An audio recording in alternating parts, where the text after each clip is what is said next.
Y'all know what it is. MZ Talks Boxing.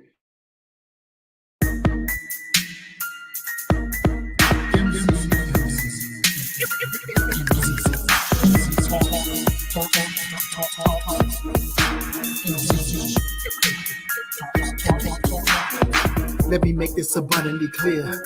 We talk about boxing here. My opinion is winning, but if you ain't feeling it good on your boxing, yeah. There's been no headshot sting, so do these body blows that I bring. You wanted the big step to the ring. Let's go to the toe to the final bell ring. MZ Talks Boxing. Yeah.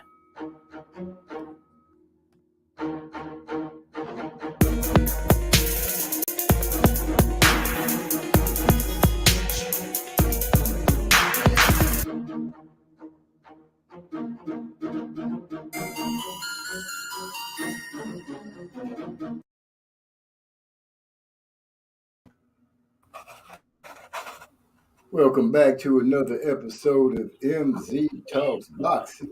I'm host MZ. We're going to talk about it. Well, I'm sure there isn't too many people in the boxing community that don't know what happened this week. So, with that being said, we're going to touch on those things about boxing. We're going to see, got a couple of another subjects I want to bring up. I'm going to bring it up later in the show. Till our family start filing in. Master Rod, why don't you go ahead and drop something? You got it, my friend. You got it. You got it. You got it.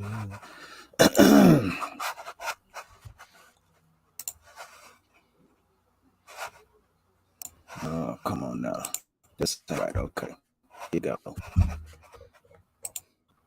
We're going to drop something on you.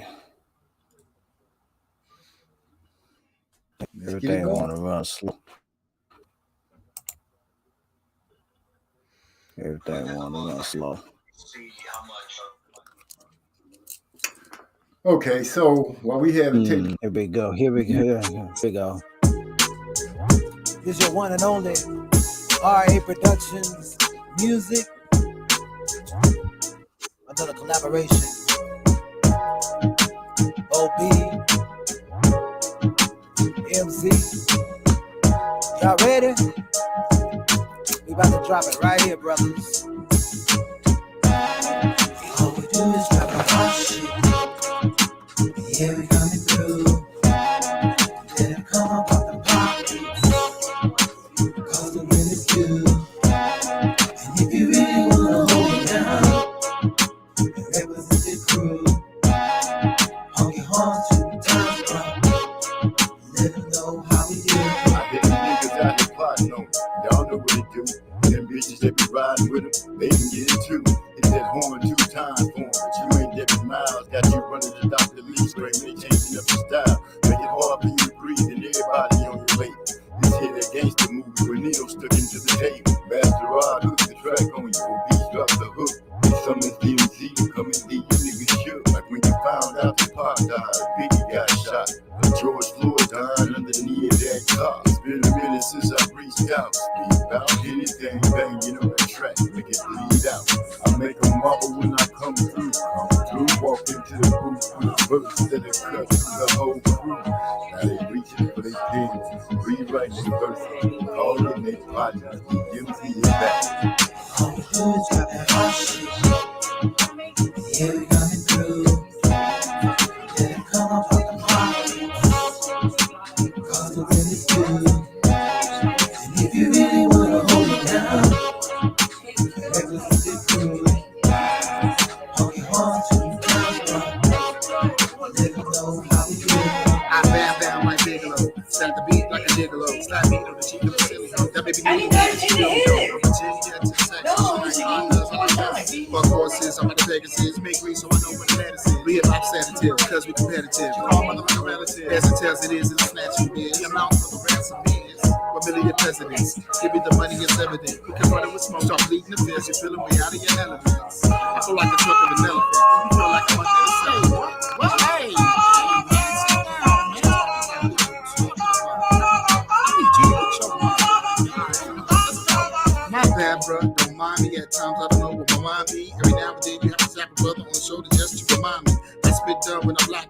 the master rod, put a track out. Don't give a damn, I'ma throw my back out. Swim through the beat like I'm a black trout or a clownfish. Call me Nemo. What you got on my 40 from Debo? You pay me Friday. Before I walked out the closet, Friday, sequel. Like fecal matter, I'm the shit. Can you smell it? It's a hit. Sicarios be like, sorry bro, didn't know you were killing in the body, yo. My Mario brothers I smash, hop in the car to dash with the cash. Unable to control the way that I stand. Tasmanian devil, just call me Taz. oh, Yeah, let's get it. All we do is drop that hot shit. Yeah, we coming through. You better come up off the pocket, cause the rent is due. And if you really wanna hold it down and represent the crew, honky horns to the town front. Let them know how we do. All we do is drop that hot shit. Yeah, we coming through. You better come up off the pocket, cause the rent is due. And if you really wanna hold it down, represent the crew, honky horns to the town front. Let them know how we do.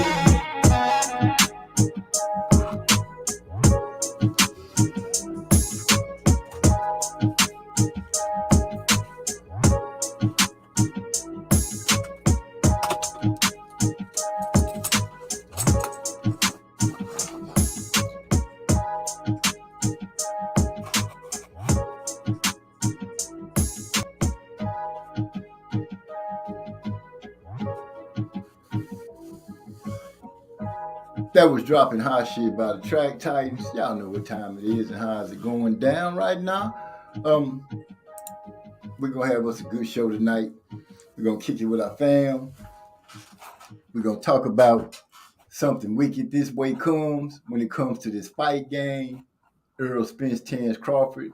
And I know some people might be like, yeah, we talked about it, but we ain't talked enough. That's how I feel. We ain't talked about it enough. So once we let the family get to rolling up in here, we're going to break it down some more. But it's a lot of black excellence coming up in the next few months with these fights, man, especially with all this undisputed talk in more than just one fight. That's what this year, this should be a great year for boxing, period. No matter what nobody say, 2020 should be a great year for boxing. Yeah, so how did the fight for the weekend went, man? Who won that? You got to be the only person that I know that would be like, who won the fight? That man, Errol Spence handled his business. Wow. He dominated Ugas. So Ugas left the fight. He lost the fight, huh? Yeah, Ugas took an L. He took an L. He took a bad L too because he ended up with an eye injury. You know, cracked orbital bone is what I'm gathering. A cracked orbital bone. This makes the second fighter that old Errol Spence can crack their eye bone, man, because he did kill Brook like that. So you know that. So that he's an eye cracker. Yeah, I guess you could say that. He's an eye cracker. Earl, the truth, eye cracker Spence. Oh, wow.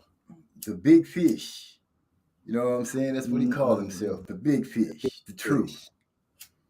He went out there and handled his business, bro, like he should have. He went out there and did great. Like I said, you know, we we got Gil Coles in the house. Gil Coles be rolling up in here. Number one, throwing it up before anybody. He says, salute MZ and Master Rod. And we salute you too, man. We salute you too. Glad to see you coming through, Gil. We trying to wait for the rest of our brothers to fade on up in here so we can go ahead and start chopping it up real good because I don't believe enough attention has been given towards what happened this weekend. And let's say, so when Al gonna make, wait a minute, hold on. See, Gil Cole's coming with the drama. So when Al gonna make this fight with Keith and EJ? Hell, I guess after EJ get to fight Terrence Crawford. At the moment right now, if they throw Keith in the ring with Errol Spence, I'll be so disappointed with boxing. I wouldn't know what to say about myself. I wouldn't know what to say about boxing. If they just just came out and sent the flute player out there, knowing the flute player don't have any business with being out there. But seeing that Gil Coles is his number one fan, I can understand why this conversation is coming from old Gil like that. Let me go ahead and see, he laughing. He got jokes. He has jokes. Oh man, you got a lot of jokes. They ain't funny though. You know what I'm saying?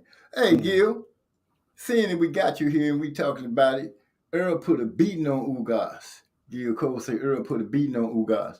He put hands all over that man. He touched that man in every way he most possibly could, and shut him out. In my opinion, shut him out. In a lot of people's opinion, hey, you that fight, man, it was something to behold. There go our brother from another mother, Trey X in the house. He say salute 100. What's up, Oh man, I forgot to throw a link up there so the family that wants to come through can come through. He say what's up to Gil Coles too while I'm all in the business, but hey, I'm just saying what it is. I'm gonna need some people to come through and understand what it is this wicked coming this way. So y'all read the title as you come in. Something wicked comes this way. EJ called a frog out of Ugas' eye. Gil Coles.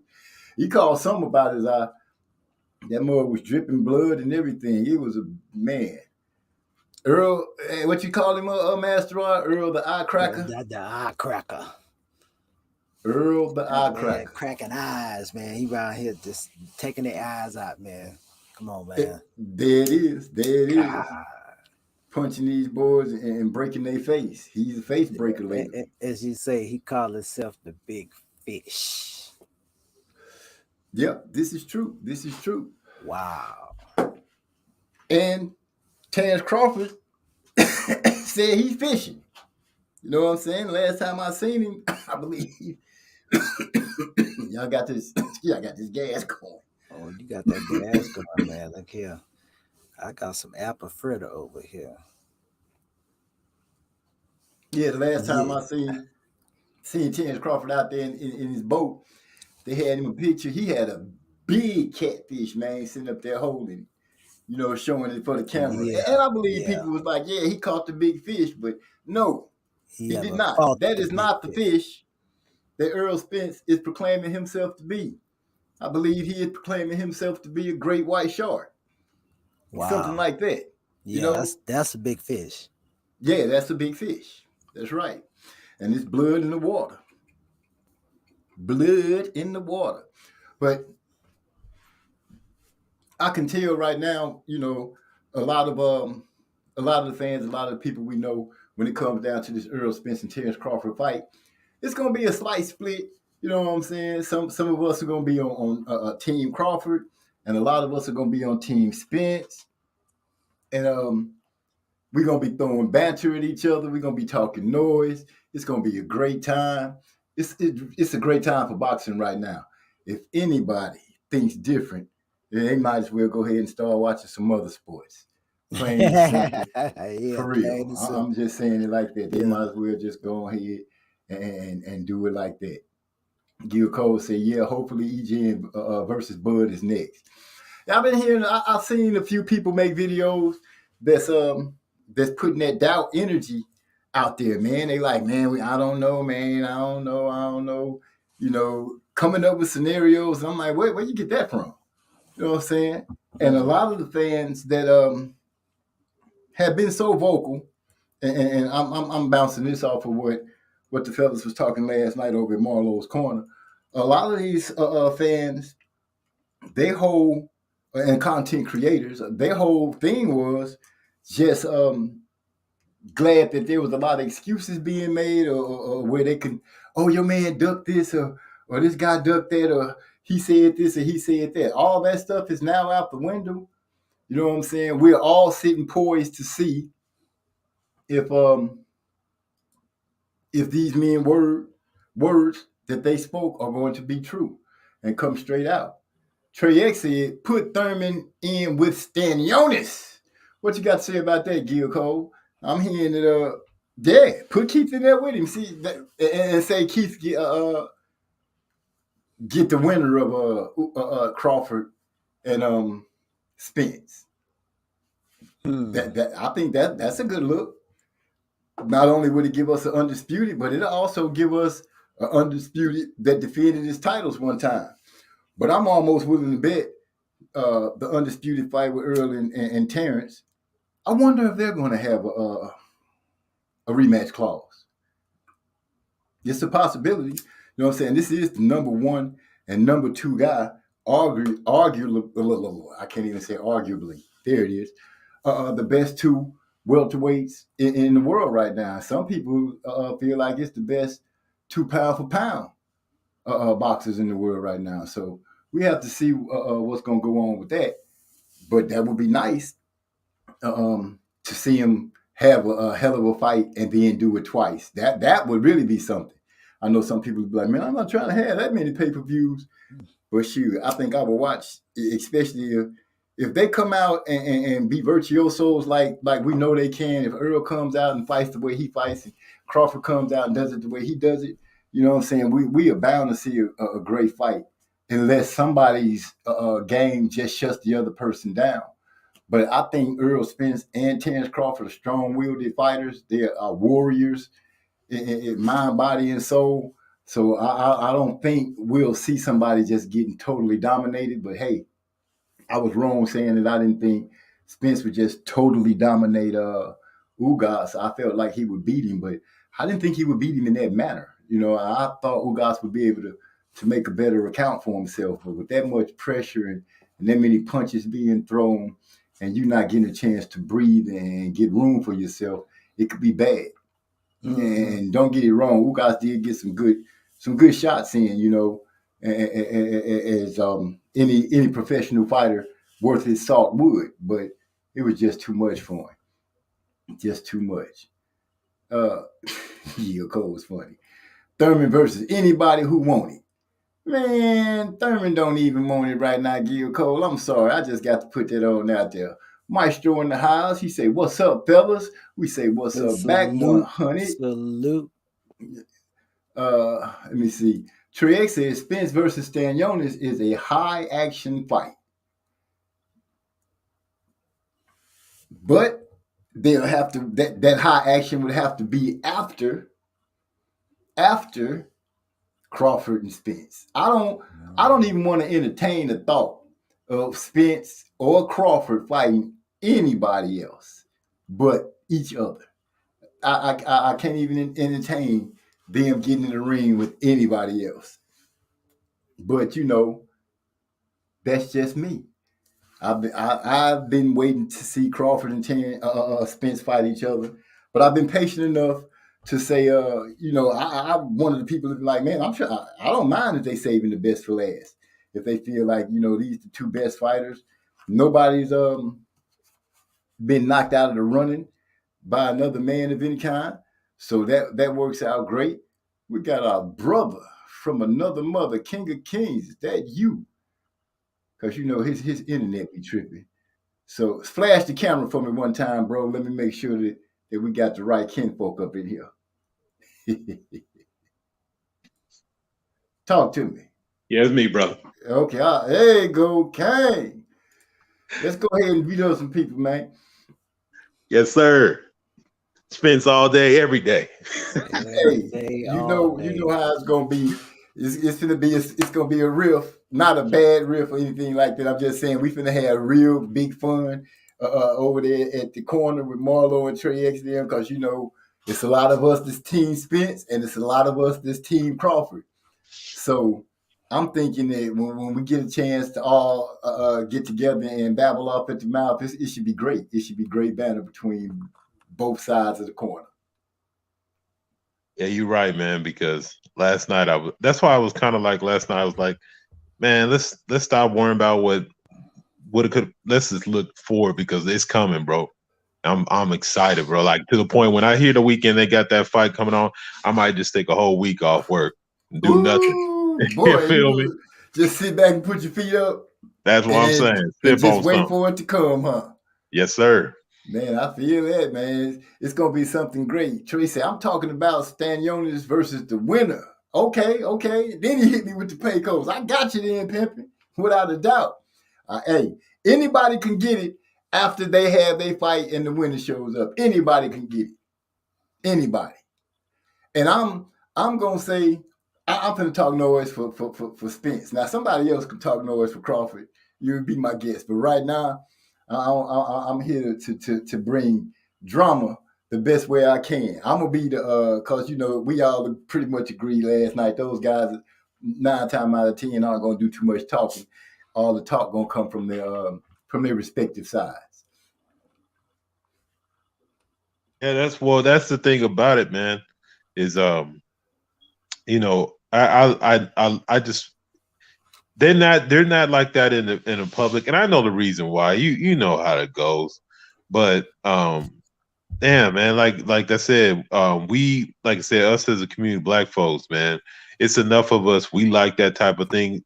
I don't care if y'all want to talk mess and act out of pocket. It makes these clowns look stupid. These old men that are asking you questions. That's what I'm thinking. Like, why is there so much? There ain't no young blood in the cast of any of these dang fights, man. Even the ring, the guys doing the interviews after the fight. It's just like I don't know, man. This needs some young blood, some new people. Just they got a clear perspective and ain't there just to try to hold on to their check.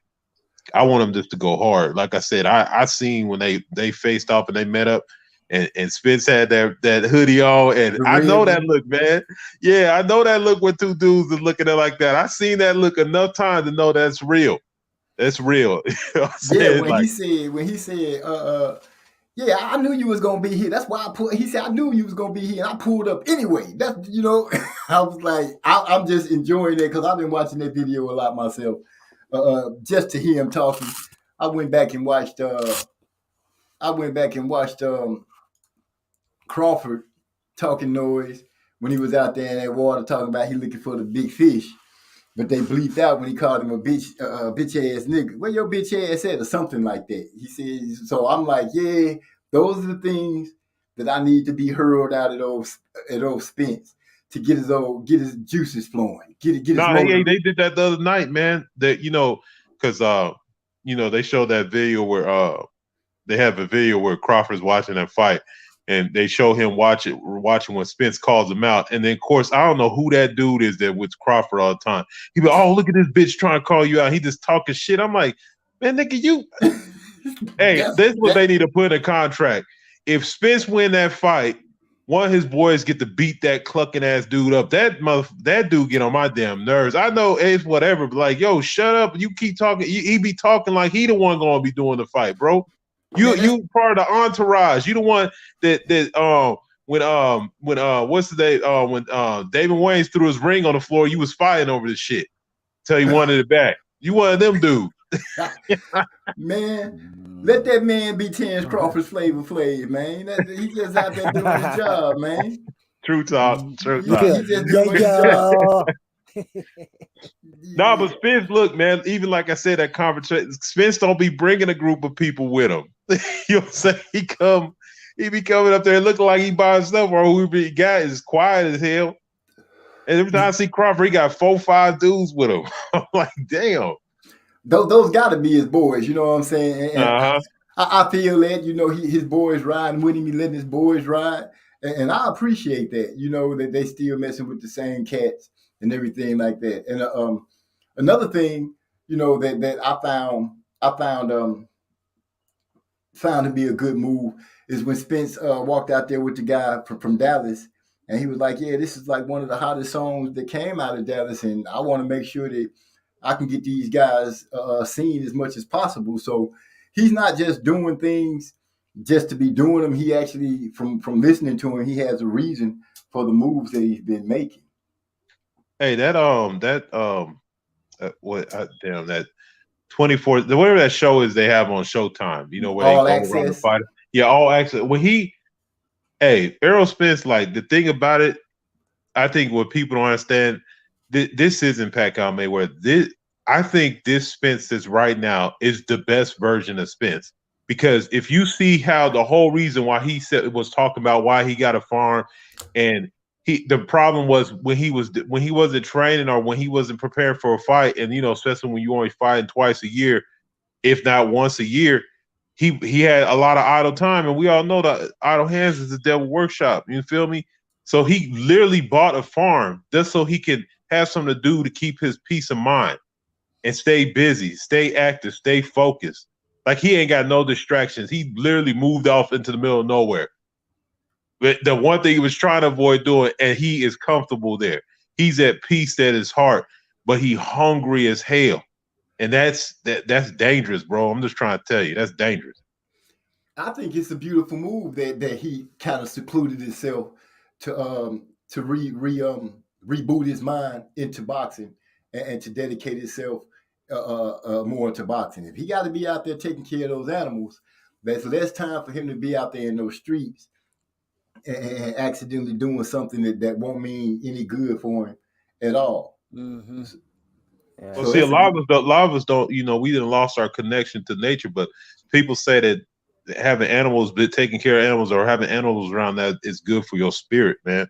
Like this is a spiritual thing. I've heard that having animals, having something to take care of. It could be a plant. You know what I'm saying? You could pick up start you a nursery with a bunch of plants. That's also therapeutic. Yeah. So that's all good moves. Trey X making an announcement. He said, Ernest Davis, me, Gil Coles, and King of Kings started the new season in the top 5. I'm top 3 though.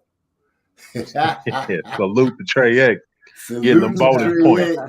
Salute to the last season's champion. Wait, not last season. Season before. Season before. Right? Yeah, it was the season before. Who's the new champion? I forgot the dude's name. Oh, okay. Somebody we don't. He gonna be old news to me because one of us about to take that crown. You know what I'm saying? I got. What's funny is I gotta double check because there's a few that I don't. I picked a lot of fights. I think I picked most of the fights correctly, but I missed on I didn't expect Wasn't to get stopped in the first round, and there was a couple other things where I didn't get bonus points. I didn't expect Ugas to get stopped. I thought that was going to be he was going to make it to the decision, but damn. To be honest, the way they were doing it, they could have really stopped that fight a round earlier. But I think if he had just, if the ref had stopped having him checking, I think Earl would have dispatched him, and he might have really put Ugas in a place where he couldn't even eat no more. Because regardless of what one people say, Ugas stepped up. He lost to. If we want to say he got 3 belts, the best fighter in the division, and then you look at everybody below him because there's Terrence and there's Arrow at the top. Everybody below Ugas, I still got Ugas number 3 because none of them have proved anything. None of them have taken any fights for me to say that any of them are better than him.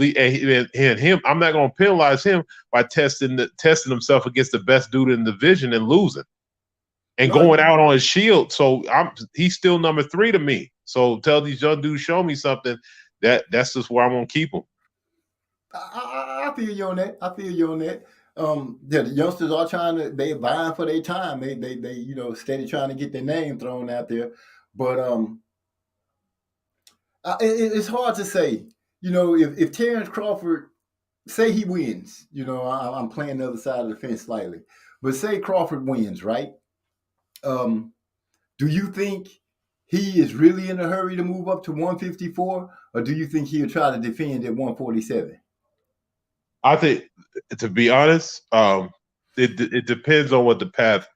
Because the first fight it's gonna mean a lot. People just automatically assume they're gonna be a second fight, but if it's something really lopsided, it might not be a second fight immediately.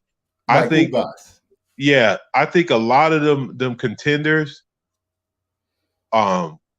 regardless of look, everybody's going off eye test on these dudes. To be honest, let's be real. The top 4, the young dudes, they're right there because they're right there coming in place. You got You got Boots. You got Ortiz. You got Stanionis. Stanionis elevated. That win that he had this weekend, that's probably one of the best wins by any of the young dudes. He fought another undefeated guy that a lot of people picked him to lose to, and he got it done. So you got Stanionis, and then I guess you got to throw Conor Benn in. But like I said, I think he like off what he's done. I don't know. I think they look like if the world was perfect, those four guys would just they would just split off and fight and elevate from there. But I think Terrence Crawford, in his mind, he can beat all of them. Now, going to 154 is a tall task. I know some of them guys got losses, but them is killers up there, bro. And he's not going to fight nobody. He's going to have to fight at the top. If you come into Jermell Charlo's division while he's still there, he's going to want to fight. He won't want to smoke, and he's going to be looking to go kill Bud. So I mean, that's a tall task going up there, man. I'm just keeping it real. Jermell Charlo, if he mess around with this Castano fight, I basically have him probably one of the best fighters, if not the best fighter in boxing right now. I mean, I guess you got to give Canelo first because because it's longevity or whatever. But that's a tall task. So those are two of the best fighters in the game. So I don't see Bud running to go up to 154. Okay. I was just curious because I was kind of thinking along the same lines. I don't think he's in a big hurry to run to 154. I think he makes 140. I think 147 looks good on him. Yep. Honestly, looking at how he when I see pictures of him where he gained a little weight, where he's thickened up, that 147 looks real good on him to me. And I'm pretty sure that we won't see Earl. If Earl gets all the belts, I think that'd be his last 147 fight. Unless it's some kind of rematch, and that's just assuming. But if it's not, and Earl takes the win, I believe that he'll go ahead and lead the division, which people will really be clamoring. And I'm sure the first thing they'll start doing is EJ should fight Jamal. EJ should fight, Jamel. I know they're going to start screaming that instantly. And I'm like, let Earl acclimate himself to the weight class and get some work in, and then let the chips lay where they are. Would you be mad if Earl and them decide, like, if he moved to 154, if Jamel just says I'll move, because we speaking in that term, if that happens, like they're both undisputed. Yeah, just goes ahead and moves up and leads the division. Because he would have done everything in one. I don't see. I mean, besides beating Earl at 154, he'll be one of the few dudes that literally cleaned out. Him and Earl be the dudes that cleaned out their divisions. And so, I don't know. Hey, man, look, it's something to say about friendships and where, but like I said, that would be a huge fight, man. I just don't know. I don't know. Earl, I think, is down. Because I think Earl, at the end of the day, yeah, we fought, but it's not like we got to hate each other because we made a lot of money together, win, lose, or draw. Like, he a real dude like that. Like, I'm not going to be mad at you because we scrapped. We still boys. What that got to do with anything? We're boxers. Right. Like, we're boxers. It's like we were two basketball players and we went one head up and I beat you and now you hate me for the rest of my life? That's stupid. That's what we do as a profession. Yeah, I don't really see that I don't see that in Earl's makeup. I don't see that in his character or anything where he would act like that. I really don't. And when he does act funny towards somebody, he kept it real and just straight let it be known, like with Keith Thurman. It was like, what's up with you and Keith? He was like, I just don't like the dude, and he gave his reason. So I feel what you're saying. I don't see him doing Jamel like that. I think he'll go to the table and be like, dude, we can make a lot of money. This could potentially, it could be one of those fights that they make so much money they could be like, shoot, we don't have to do it no more. Yeah. That kind of rich. But we have to wait to see what happens. Let me jump in the chat real fast. Y'all already seen I had put up there about Trey X being the top 3. Then Big E said, so I did a pick myself. I did terrible, bro. Hey, I did terrible too my first time, bro. So don't even worry about it. Trey did all right. I'll be back in the lead by next week, 5th to 1st. Gil Coles has spoken. Shots fired. He even talking to you with that one, King. I know you're not gonna just, Hey, be he on. tied with me, man. You know what I'm saying? I like he called me. What was funny though, he called me Thursday night and he was like, so what kind of picks you gonna be? I was just talking casually. Next thing I know, this dude was in the same slot as me. Like, here we go. That's right. I'll just cloud it. I think I could get Gil Coles, man. He had a good showing, man. Hey, he made some good picks last season. I was pretty impressed. I was like, man, he making some moves, but some kind of way he got lost in the shuffle, and they let some guy that we don't know steal the championship. I don't know what to say. I really don't. The disappointment, the hurt that I feel right now that they let somebody come in and steal the championship from some of the best guys I know when it comes to making picks and stuff in the fight game. Trey X, Gil Cole, you, Marlo, the only one I have to start looking at Marlo a little bit more because I'm not really sure what he does. I just like looking at you guys and enjoying to see how it breaks down because there's so many fights to pick from, and the way my job go and all that kind of stuff, I'll be picking stuff under a tired mind, looking stupid here. Hey, the thing about it is, man, I think what you got to do is you got to do as much paying attention. Like, there's 16 or 17 fights to pick from. I think that the top fights of them that you're familiar with, those are the easy ones to pick. You got to put your concentration in them. Like, I literally was looking up dudes and trying to figure out, because look, man, I don't care who you are or how much boxing you are. You don't know all them it's damn 34 boxers on there, man. I knew like 20 of them, maybe 15. Like, I'm like, who is this dude? Right. So I gotta go in there and really pay attention. And so I took my time with that, man, because I'm trying to show, like, I talk it, but I do know how to really size these dudes up, and that's even to the point of me deciding how the fight was going to go. If it was a closer fight like Stanionis, I thought that was going to be more of a split decision, but he's just really good with a jab, and it allowed him to put himself in position. So there was a couple of things, like I said, a veteran got knocked out early, which I didn't see that coming at all. He got slipped so fast. Oh my God. I didn't see that coming at all because he ain't never really damn, it was like, I was like, I picked him to lose, but not like that. Dude, I'm going to be honest with you. Before I could get through getting ready to type who I wanted to win, who I thought was going to win that fight, he had dropped him. And I was like, God dang. So, he dropped him faster than I could even get the words typed into the pick. That's how quick it happened. So, I know you couldn't have been expecting it to go down like that because they were just giving conversation about how old boy who got knocked out was so experienced and everything like that, was an old dog. But yeah, his ass, he was old, all right. He got laid out in that sun spot so he could feel the heat. That motherfucker got slept, bro. Bad. Wow.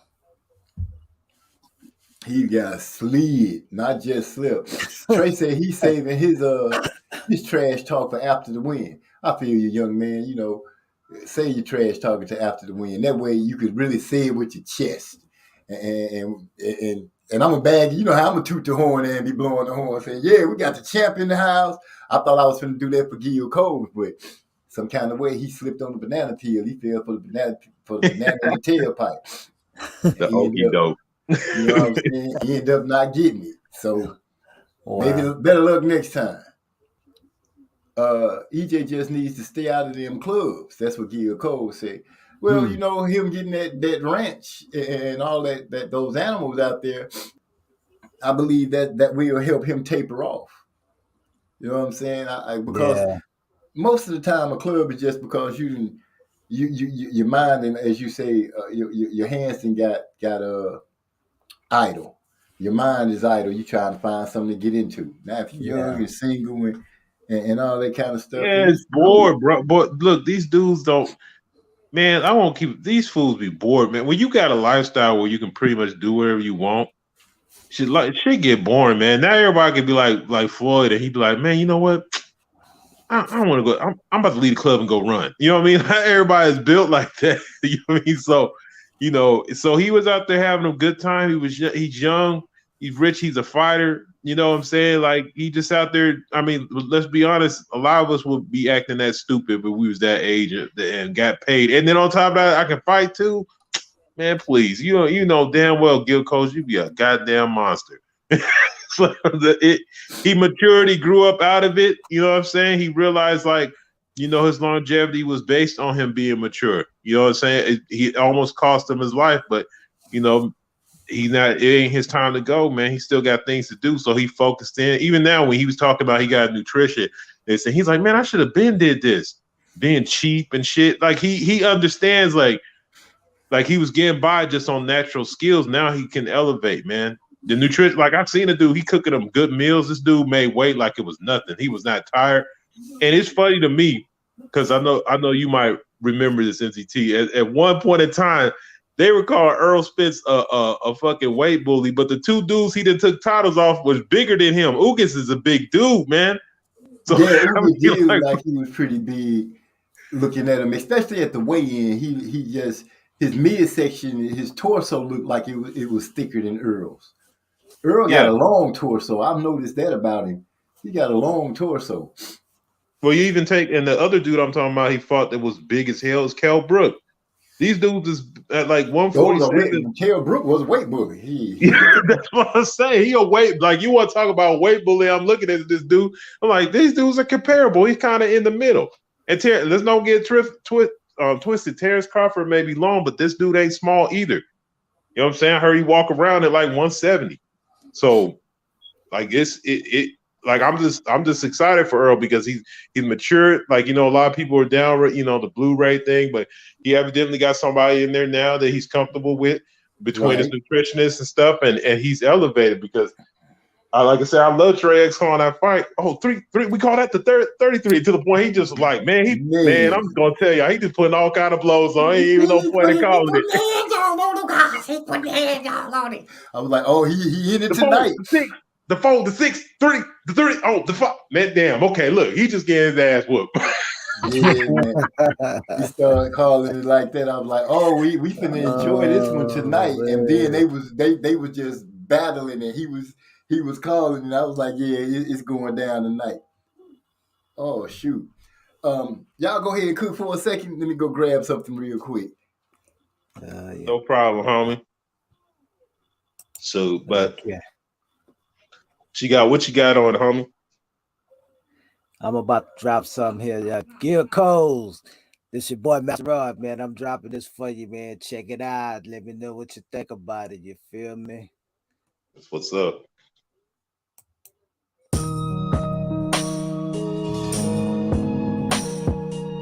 Just a little bit.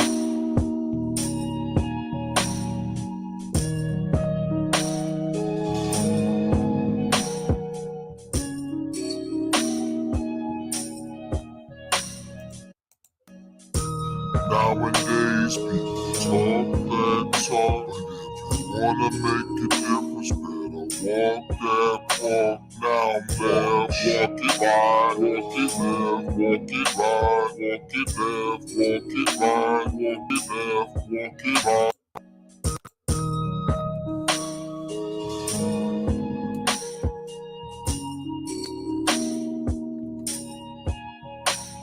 Okay, we back up in the house. I see that Master Rod got that nowadays slowed down. That must be something they threw out there for Gil Coles.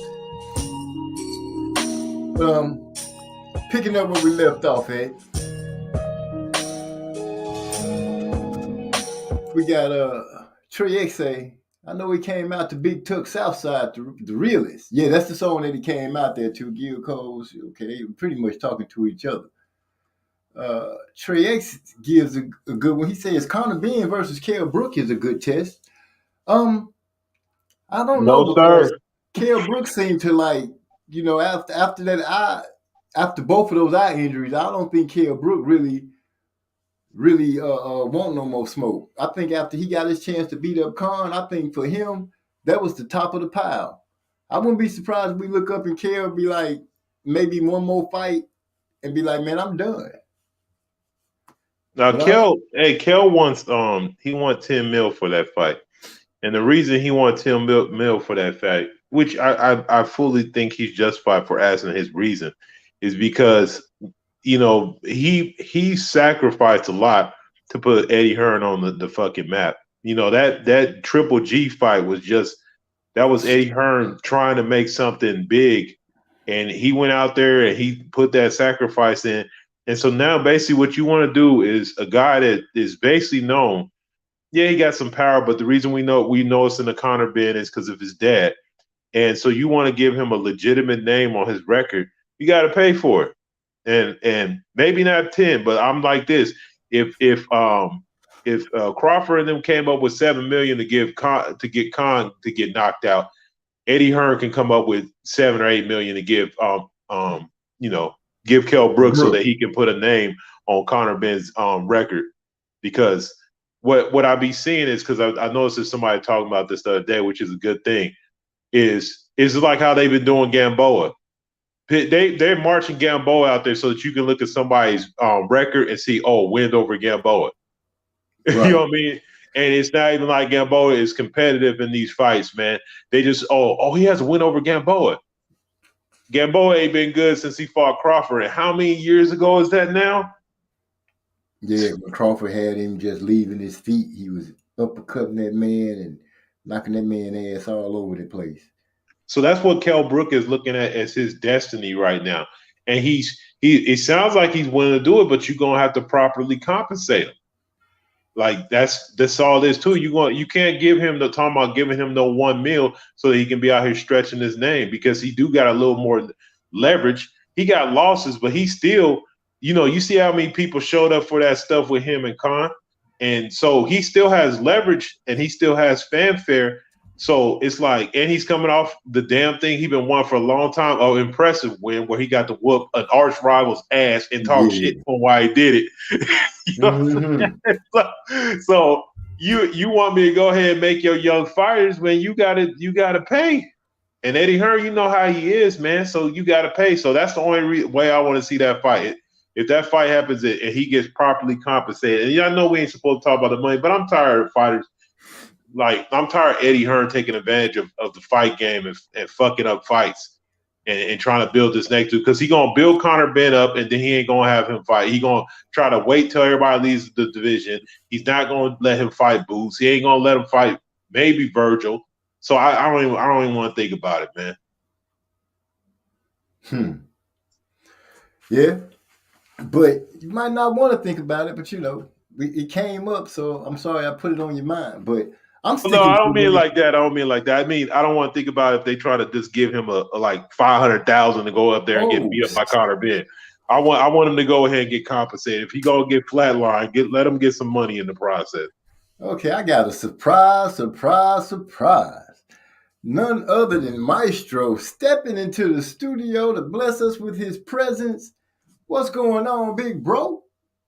What's up, bro? Yo, I just wanted to make this statement, man. I'm gonna get out of the way with you professionals.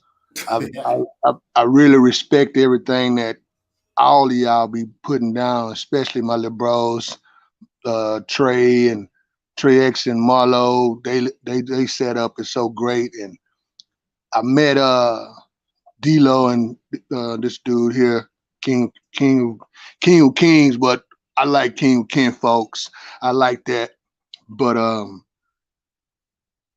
I want to make this statement, and I'm gonna get out the way. And I was listening to you guys before the Ugas fight.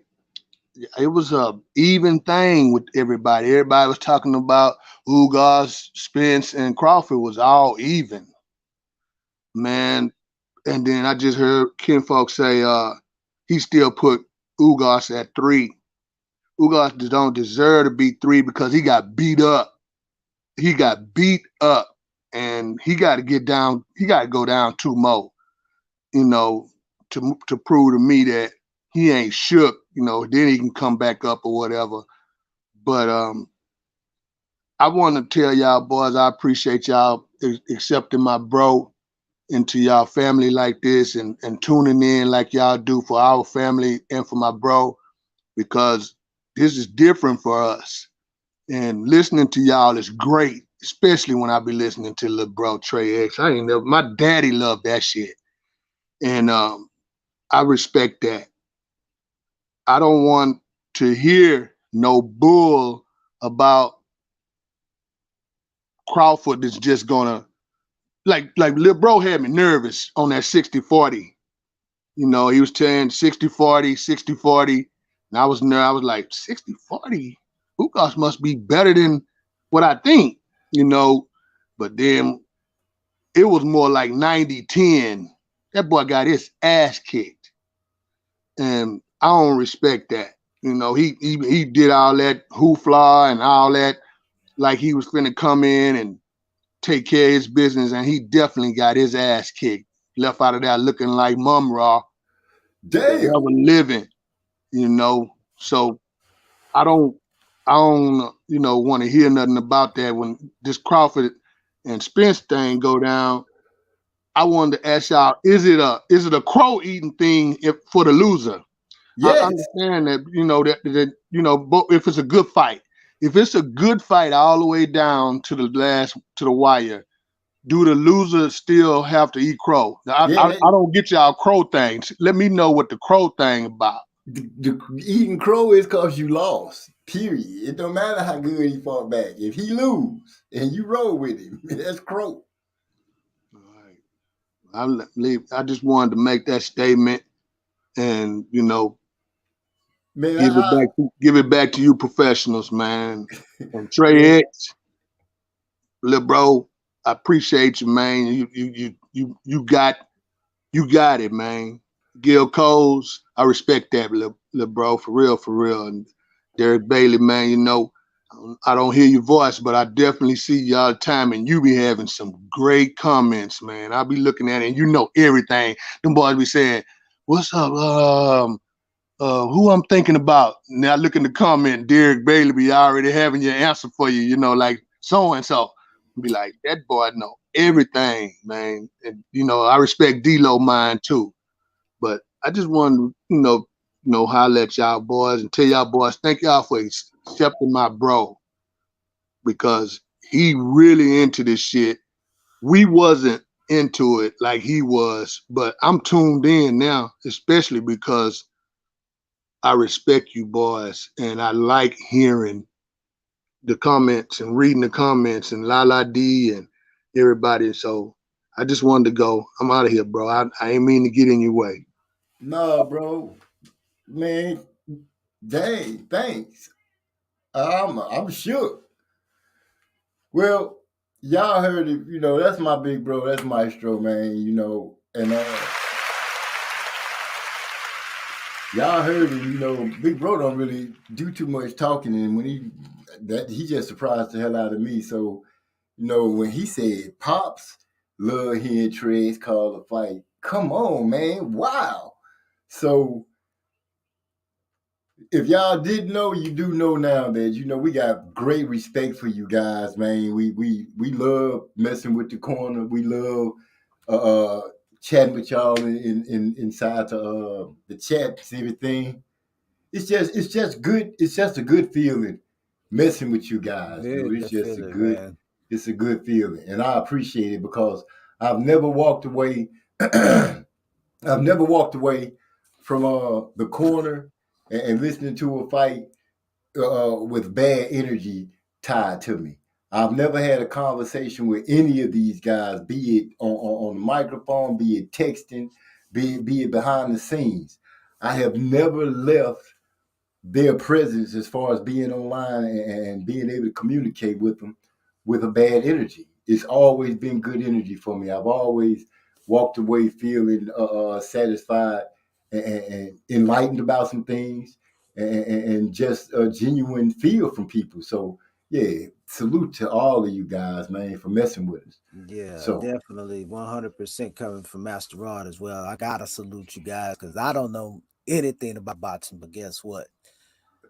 I do be on this show and I'm listening, and you guys know exactly what you're doing and what you're talking about. So your gift, that's your gift. Hey, God to you. May God be with you. and all you do. Hey, and you heard it from Master Rod, and I want to thank y'all as well for being there for my brother. Yeah, that's Okay. 100. We got Hyphy done joined into the house. What's up, Hyphy? I see you running a little late. He said, There you Trey go, X, I Hype. need Yeah, you to yeah. teach me how to call fights so I can start a platform and compete against y'all. Whoa, shots fired. Oh. At least he came out and said that he was going to try to learn and go compete. He said that. That's right. But we're not doing that. So Hyphy, stop it. You know, but Hyphy, man, yeah, stop it. there it is.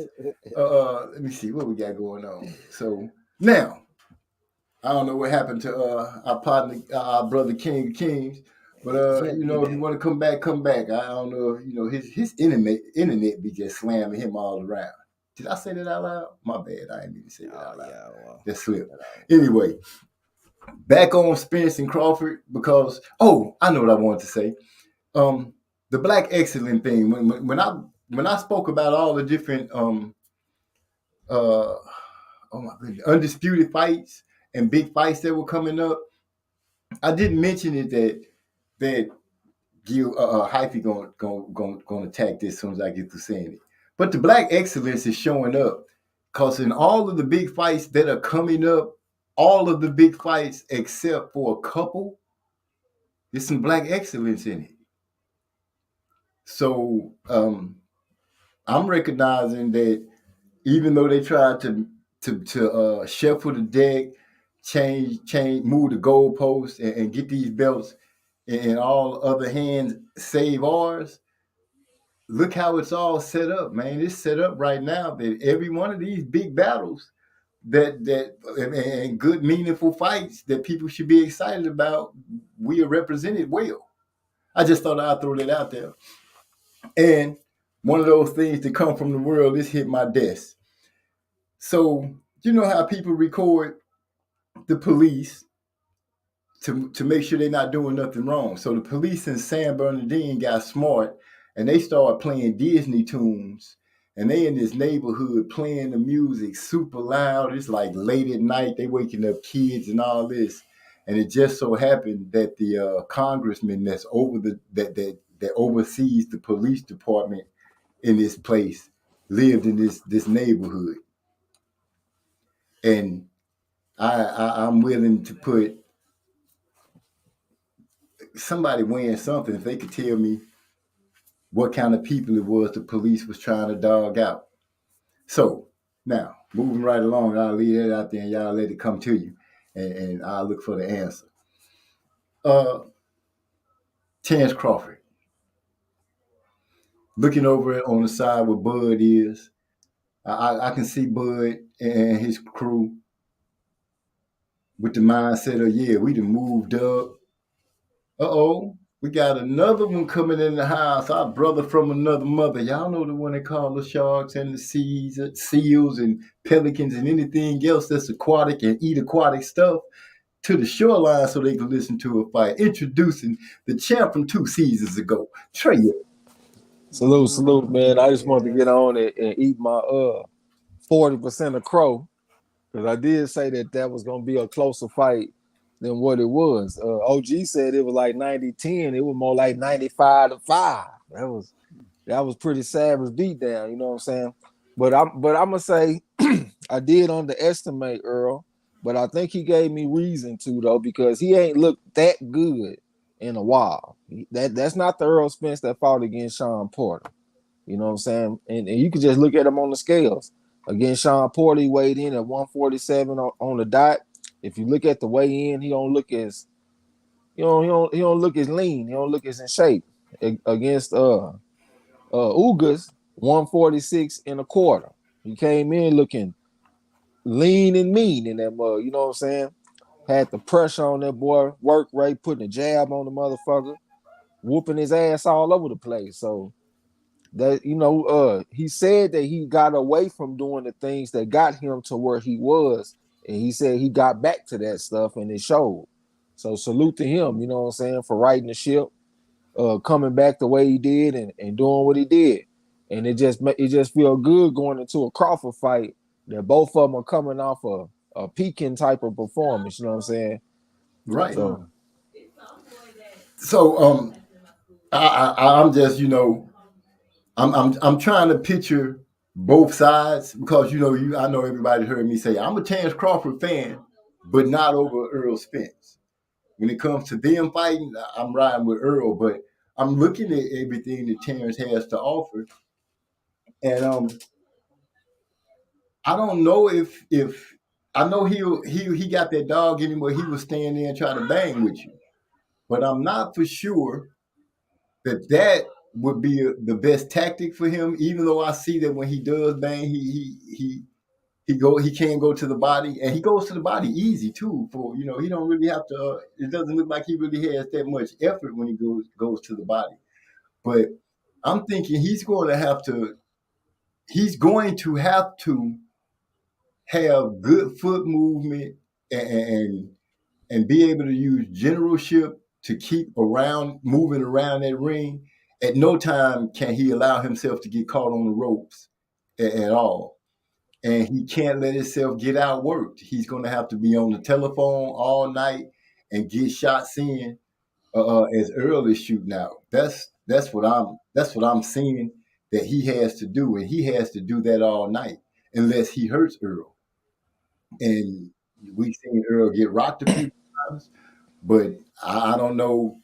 It's to me, it's one of those things. But let me let me utter this clearly for everyone.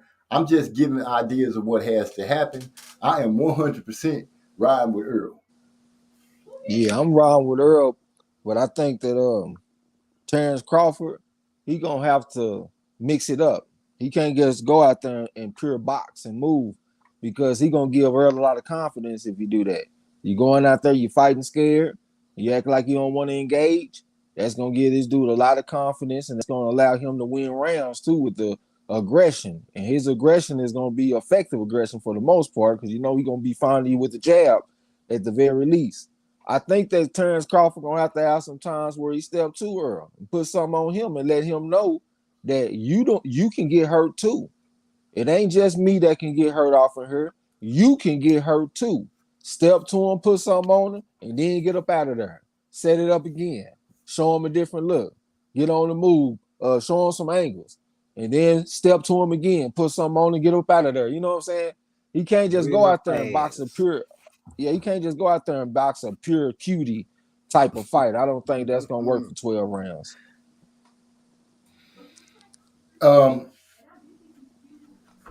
Well, stepping to him, yeah. I'm not saying that he's supposed to go out there and just, run around. What I'm saying is, be calculated like Terrence Crawford, what we've seen him do and what he can be. Pick and choose what he needs, when to attack, when to try to get Earl to lean in, because that is something that I noticed Earl will do. Earl will lean in to throw punches. And I think Terrence is capable of taking advantage of that. So that's something I say we should be looking for when the fight comes. If Earl corrects that leaning in, because that's the only thing that I see as a weakness, really a weakness that I can say that a fighter can point out, and that would be it. His leaning in sometimes. He misses badly too. Like sometimes he'll throw that looping left hand and he'll miss and be off balance. He even smiled at Ugas a couple of times because he missed so bad. I even put that in the commentary. I was like, he started laughing because he missed him. You know what I'm saying? It was real wide. So that's one thing. That's another thing that he does. But I do think he got a great chance at beating Crawford. Anytime I seen the odds, I done seen that Earl was the favorite. It'll be like a 1.5 to 1 favorite or something like that. It's still pretty close, but it being in Earl's is his way. You know what I'm saying? So it looked like the odds makers, they leaning towards Earl. He's a naturally bigger man. He ain't never fought below welterweight before, even in the amateurs. This guy, Crawford, he done fought as low as 135. You know what I'm saying? So right. In the type of style that Earl fights, he gonna make you feel that weight difference. When he go into the body, that's when you're gonna really feel that this guy is the bigger man. and you can't keep him from going to the body. It's gonna be at some point in this fight, this man is gonna catch up to him. Crawford can go out there and look good early and look fast and do this and do that. I think it would be best, bro. Like when people ain't talking on your panel, that people just go on mute because it's like a lot of yelling and stuff in the background. I ain't trying to tell you how to run your stuff, but I'm just saying for the fluidity of it, it would probably be best. You know what I'm saying? But I forgot what I was gonna say, man. But it's cool, though. I knew that was gonna happen. Your train of thought get broken. It's a wrap. Yeah, I swear, background noise is the worst thing for me. But hey, I ain't at the crib. I'm over here on my partners. I'm company right now. You know what I'm saying? So I can't say that shit. It's all good. Just look at it like this, bro. It's like a slight training. So if something go wrong when you going through your thing, you'll be able to roll through it anyway. I don't even understand the analogy, old school. I ain't gonna even lie. Just say it prepares you when you call in the fight. Like, what? When you call in the fight, it prepares you. You know what I'm saying? Some might just out the blue make noise, and you be like, "Damn, I done fucked up my train of thought." But fucking with us over here, somebody keep talking in the background. It help you get used to it. Yeah. Trex is still trying to make sure his phone stay charged. That's his main adversary. Wow. Yeah. Shots fired across the bow. You know what? I literally just bought a new charger yesterday. And then look, when I went and bought the charger, matter of fact, it wasn't yesterday. It was the day before yesterday. And I got the thing for free because the machine at the place wasn't working to take the cards, to take my debit card. So when I put my debit card in there, the woman thought she charged my card, but she didn't. So I got a free charger. Now I know y'all thinking, man, that shit sound fucked up, man. You might get that woman fired. I went all the way back up to the store, man, and told the woman what happened. Matter of fact, she was going to lunch. My bad. She had went to lunch. And there was another woman there, and I told her, I was like, look, man, I came up here and I bought a charger, and the charge didn't go through on my card. So I just got this for free. I don't want to get this woman in trouble, man. So I came back to pay for it.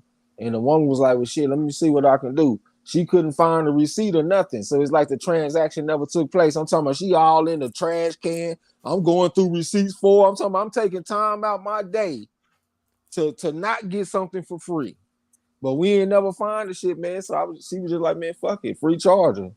And that's what it was, you know what I'm saying? You don't find too many people keep it real like that. That's a real move you did that. Yeah, I went all out. That's what I said. I say, shit, hey, you can't say I ain't come back. You know what I'm saying? You did come back. Ain't too many people gonna get some shit, man. It's supposed to be free. It ain't gonna never just show up. Like, okay, I got some free shit. Let me say, what's up? I would walk out the damn store with a brand new keyboard. Shit, you think I'm coming back? Man, he said it's a little thing like, boy, you said a keyboard. Man, let me say what's up to J1 Pro. Told you Spence Body KO Ugas round 7. Salute and blessings. Damn, that's a long ass name. Salute. What do you say? Told you Spence Body? Yeah, he always be putting that shit out for the name and stuff. Hyphy comes out and says that Black Excellence is Cunningham stopping the Lubin fight because he cares about him. Earl Sr. being the backbone support system for his son. Crawford taking his son to wrestling tournaments. Hey, that is. But I'm also speaking about these fights that's coming up that is littered with what I consider Black Excellence when it comes to the fight game. Every one of these big fights have representation of us. Except for, I believe, maybe 2, 3 at the most, but 2 for sure. Anybody dare to disagree? I mean, no, you're right, man. If you think about it, we're going through like a little golden era right now. We're getting some big fights. We're getting some big fights, and the black representatives that we got in the fights are the favorites in the fights for the most part. So it looks like they could be doing some big things. Like Devin Haney, he the favorite over Kambosos. Charlo, he the favorite over Castaño. You know what I'm saying? We got 2 black fighters with Earl and Crawford. If they were to fight, I keep on thinking about that shit like it's already gonna be like it's automatically a done deal, even though I know it ain't. But other shit, man, other fights too. We got some We got some favorites in the fights. Yeah. And on the guy side and the girl side, because we got Clarissa and Alicia, and they doing their thing. Hey, I'm gonna say this about Alicia Baumgartner. I think she might take off if she keep on winning. I'm already starting to see her in commercials and stuff. I ain't never seen a commercial for Carissa Shields, I don't think. But I did see one on TV the other day for Alicia Baumgartner. She was selling some kind of footwear, like some slides. And Well, like think of what I mean. If you want to be real, man, think of how many black female athletes do you see being commercials beside like a Serena or something like that? I understand. They don't do it, man. So but I mean, I'm just she saying, got that look. Yeah, you know, she got the Ronda Rousey thing about to happen if she wins. They're gonna propel her to the greatness, but she about to get her ass whooped. I just think it's so. I think it's interesting that a Baumgartner, she don't have the accolades. She don't have the accolades of Carissa, but she already getting endorsements and shit. You know what I'm saying? And it's probably because of the look, because she is pretty as hell. She kind of brown skin. She ain't dark skin like Carissa. You know how they do us, man. It is what it is. Yeah. So you just answered it, you know, because I was going to pretty much say the same thing. You know, look at them. You know, they both pretty to me. I pick Clarissa over Baumgartner because I just that ass. But yeah, but Baumgartner, have you ever seen Baumgartner? Yes, but still, let me pull the pictures up. No, don't. Right now, you know. Anyway, now I lost my train of thought. Oh, that's what I was gonna do. Read what Hyphy is shooting shots at you, Trey. He says, "Is Trey getting punch drunk? Every 15 minutes, he loses his train of thought." Nah, see, but the thing with me is like whenever I make a point, I'm not a simple guy. So like whenever I'm making a point, I'm already thinking about supporting points for my argument and stuff. And if something break my train of thought, like some background noise, if it disrupts my working memory, so I can be configuring all the supporting details and supporting points that I want to make. So yeah, that's what be getting me fucked up. It ain't that I'm punch drunk and nothing shit. Hell, I'm borderline brilliant. Whoa, he said I'm borderline salute brilliant. To you even entertaining that comment. Salute. Wow, man. That's something new, man. Borderline brilliant. I'm borderline great, homie. So you almost there, huh? So the question's been raised by Gil Cole, Fury versus White breakdown. Anybody want to take a shot at it first? Because you know how I feel about everybody knows I ain't probably the best fan of this fight, but you know, I always get caught up in a little bit. I see the drama begin and Fury talking about he's gonna retire. White didn't show up for the workout bullshit today, talking about he's still worried about some stuff. I think all that shit is gonna break even. It just depends on what Fury shows up. If the brawler, if that Crunk Jim Fury shows up, it's gonna be an early night. So if the other Fury shows up in box, he still wins because he's just too long. I don't see how White can get to him. White to me, you know, is a guy that we gotta be honest, that been caught on steroids. You can see the changes in his body. Same with Fury's big ass. So that shit's even. So at the end of the day, Fury, I just think it's just too good. But like I said, I ain't gonna be watching. I'll get some of them bullshit ass 5-minute highlights later that day because I ain't watching no fight at 4:00 in the damn afternoon that I gotta pay for. You gotta pay for. Well, yeah, there's that. But yeah, if Fury is still with Sugar Hill, right? Yeah. Oh well, then you know, to me, there's no question that he's not. He's gonna come out with that Crunk style, and he gonna bulldoze Dillian, unless Monkey Arms hit him with something that he don't see coming. But Fury has shown that he got resiliency, he got resolve. He will get up off the mat, but and he will win by any means necessary. And if it's bullying and putting his weight on him and just mauling him, he gonna do that. And yeah, I'm gonna agree with Hyphy and say I give Fury to win by 7 rounds. Yeah, that the lot, like I said, the talk of the press about Fury being out of shape and all this dumb shit. They don't understand for that style. The bigger he is, the worse it's going to be for you. Because I seen him physically just sap Wilder in that second fight and knock him out. So it's just that just is a lot to deal with. Man, why you bringing up old stuff? Hey man, because you know what pissed me off today? Like when I was watching, another guy's videos, he showed the highlights, the end of the fight where Wilder gets stopped, and I'm just like, man, you fucking punk. Now I'm older now, but that almost brought me back to them feelings of when I saw Tyson get knocked out as a kid. I ain't watched that to this day. Like, you feel me? Like I ain't been right since then. Don't be showing me Wilder getting knocked out like that. That pissed me off. So. But that's the bigger he is, it's going to be a tough load. I never was a believer in Dillian White. I mean, I just never was. I don't see the evidence for me to take him in this fight. Like you said, 7th round. I'll say TKO in 5. I've been thinking. Initially I was thinking KO 6 for Tyson Fury. I know that Dillian White, he good for one detonation in this fight. He gonna have one moment, whether it's after the bell or in the middle of the round, where he gonna get off and just start fighting like a motherfucker, throwing punches, and he gonna have that one moment, but it ain't gonna be enough. This fight right here is very similar to the fights that we've been seeing lately, where you got the bigger, longer guy putting pressure on motherfuckers. Y'all calling it the crunk style, so that's what he bringing. He taller than Dillian White. He longer than Dillian White. Most people would probably say, well, he should box him on the outside and use his jab and use his reach. Well, now we getting accustomed to seeing these taller guys step to you and beat the brakes off. With Fondor, we think about Benavidez. We think about what we just saw with Earl Spence, you know what I'm saying? To a lesser degree, but still the same type of thing. Brandon Figueroa against Luis Nery, where these pressure fighters, these tall, long pressure fighters are stepping to you and busting pipes.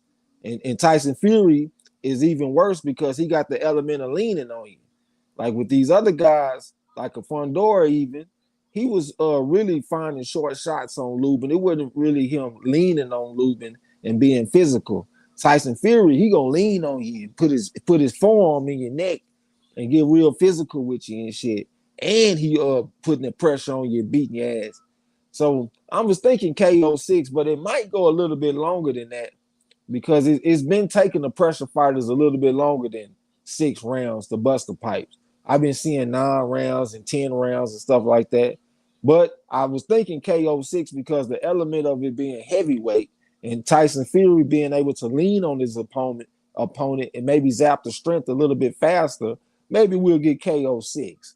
But I can't lie, when Hyphy put that KO 7 out there, that did catch my attention. I might lean towards KO 7. That looked like the right answer to me.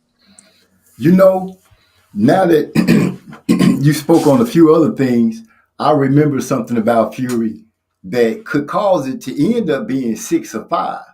And here's what it is. Fury has got that move that some kind of way when they twist, he ends up on the side of the dude.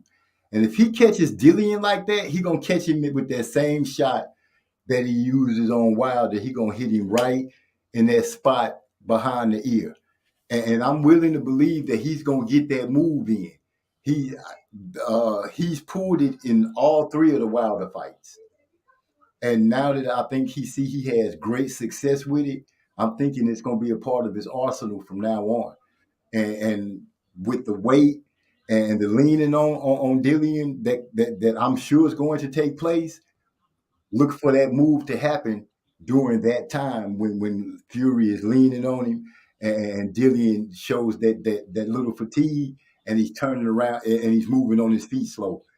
Tyson going to end up on side of him and pop him with that shot. So I'm thinking he could drop him in 5 or 6. Yeah, the uppercut's going to be pivotal in this fight, bro. So look at Gil Cole. Tell me, y'all talking about me stealing picks, though. Tell me, because I just stole Hyphy pick. Hey, is Hyphy in the champ, Ross? Nah, he ain't in the champ, Ross. He need to get in the champ, Ross, though. Hey, man, I'm going to say, man, square business. when I saw that we was all in the Champ Ross, like in the top 5 on they funk ass, and my boy Eric Hall was in there too. Shout out to him. Nigga, that felt down there as good as when I won the motherfucker. I'm like, nigga, we up in this bitch deep. Got action. You know what I'm saying? Came to get them boys hell. We just gotta keep putting our foot on their motherfucking neck for the whole season, man. Square business. Yeah, I go from when I saw us up there, I was like, you know, because I was talking to gang of shit. I was like, damn, I hope I can back this shit up. I was like, I better be very systematic about this shit, man. Yeah, but it's a long season though. Yep. And they are gonna fight back. So we gotta, you know what I'm saying, keep that intensity. Hey, when I looked up and y'all said y'all was top 5, I'm like, shit, go on ahead then. You know, I don't have the time to like I was saying earlier, the way my work schedule is, that's why I don't even do the videos that I used to do about certain things, because I'd be like lost. I'm like, man, I can't keep up with everything, so I got to keep up with what I can. So Champ Ross is gonna be out for y'all, but trust me, I would make the noise for who's ever doing their thing the most, because that's what we do over here. Yeah, man. Shit, we can get 2 or 3 people in the top 10 this season. That should be gangster. That'd be player. I think Big Bro might start spending a lot more time in it. I think he might start messing with it, because I can't see him doing terrible and accepting it. I think he got to have a comeback. Well, Big E, if you want to make picks in the Champ Ross, you can make your picks on our community tab on Marlo's Corner. Where Marlo be posting the fights that you can pick from, and you just drop your picks in the chat. You're gonna see other people down there dropping their picks in the comment section too. And then I'll get your picks over to the Champ Ross and get you in the contest. You know what I'm saying? It's easy. Don't be King of Kings and type out a whole book. I was about to say that. I was like, yo, don't put your whole sheet in there. Don't put a dissertation in that bitch. Yeah. I gotta be able to take a screenshot. This man sent me a whole contract to send over to Champ Ross. Wow. That nigga sent me a scroll. Detailed explanations in there. Yeah. Nigga got a scroll. I was like, he's gonna get a knockout. He's gonna be wearing red shorts. He's gonna have this music playing. They did all the points. And red shorts, this music playing. Man, okay, Maestro said okay. Already. So there it is. My big bro finna represent for the Track Titans. There it is. Yeah. Man, who was I thinking? Oh. So, Castano Charlo, I got to bring it up because, you know, they coming up pretty soon. And do you guys think that Castano is going to change up the way he tries to attack Charlo, or do you think he feels like he had success the first time and that's the way he's going to do it this time? He felt like he won the first time, so he's going to come with the same shit again. Because it's just like in football, man. You know, it's just like in football, man. You know, when a team play twice, like let's say you got 2 teams and they pretty good, but both of them decent, like a division rival or some shit. One team win the first game, the other team will win the second game a lot of the time because they the ones that make the adjustments because they lost the first time. It's hard to make adjustments when you won, and Castaño feel like he won. He done said that several times. He feel like he won, so he might do something. He might change up a little bit, like. He might try to throw more punches, for example, and try to make the rounds more clear in his favor. But he ain't gonna do too much different. You know what I'm saying? Charlo left a lot of meat on the bone for what he could be doing because he did a bunch of standing in front of Castaño and waiting and posting up against the ropes and doing all kind of crazy shit. So he got a lot to go look at the film and be like, hey, man, if I change this up, man, the outcome of this fight could have been different because Castaño, you could say he won the boxing match. Like my boy D-Lo for boxing. He say he felt like Castaño won. But I felt like Charlo won the fight. And the reason I say that is, yeah, he might not have been up on points, but he was the one that was doing the hurting. He hurt Castaño several times in that fight and had him out there doing the salsa. You know what I'm saying? So he got that going into the fight. He the person that bring the hurt. So I think that Charlo, I done seen that he the favorite going into the fight. and I think he's the rightful favorite. And plus, he's a lot bigger than this guy, man. This man 5'11", walk around about 175. Castaño's shorter than me. Like, Charlo, you got to go out there and whoop this dude, man. And I think that's what he gonna do. He done showed me some evidence in the past that he makes adjustments going into rematches, and he performs better in rematches. So let's see it. I think that chip that was on Charlo's shoulder then got back a little bigger again because I think he got a lot of shit coming up. He done talked a lot of shit. I think round 13 is bad for Castaño. It isn't no change up. His game plan was the only way that he was going to look good. And this is the thing about it, like, I'm like Trez. I feel like, yeah, Charlo did win the fight. I think people, just because they didn't know Castaño or they don't know much about boxing, just assume that anytime these guys get in a competitive fight, they're like, oh, they just automatically go to you lost. This is stupid. Like, this is the most competitive division in boxing. Every fight is like that. Even if you get a knockout, you still had to earn it. So round 13 for Charlo, thinking probably ahead with his mind of all these other things he got going on, he's going to want to do something spectacular. And I think he could stop Castano in this fight. I think he might stop him in like the 9th round. You got a 9th round stoppage? Yes, sir. I'm gonna have to look at him some more before I say exactly that. I do believe that Charlo's going to beat him. I have no doubt about that. If he does exactly what he says he's going to do, which he did say that the minute he feels himself on the ropes, he's going to get himself off the ropes. He's going to assert himself a little more in this fight. And just the things that we, like Trey said, he was just doing some crazy stuff. He didn't fight what we would consider a Charlo type fight.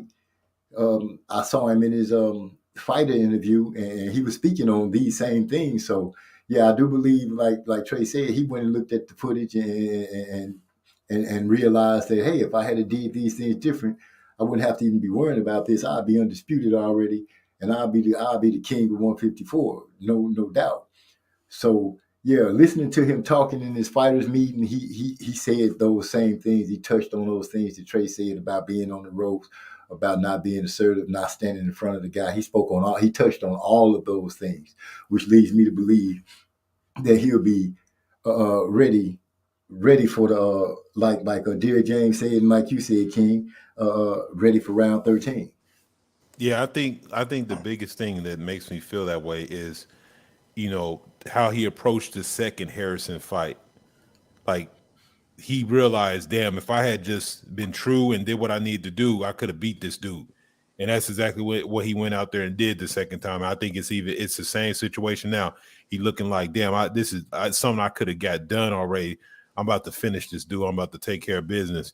And like you said, he realized he looked like, man, why did I make this so hard for me? It's like, it was almost, I don't want to say lazy, but it was just like if you keep your concentration, like if you just keep your concentration and do what you're supposed to do, you're good. And he was doing that. He had kind of got in gear later in the fight, but it's like, yeah, depending on road stuff, I don't even understand that.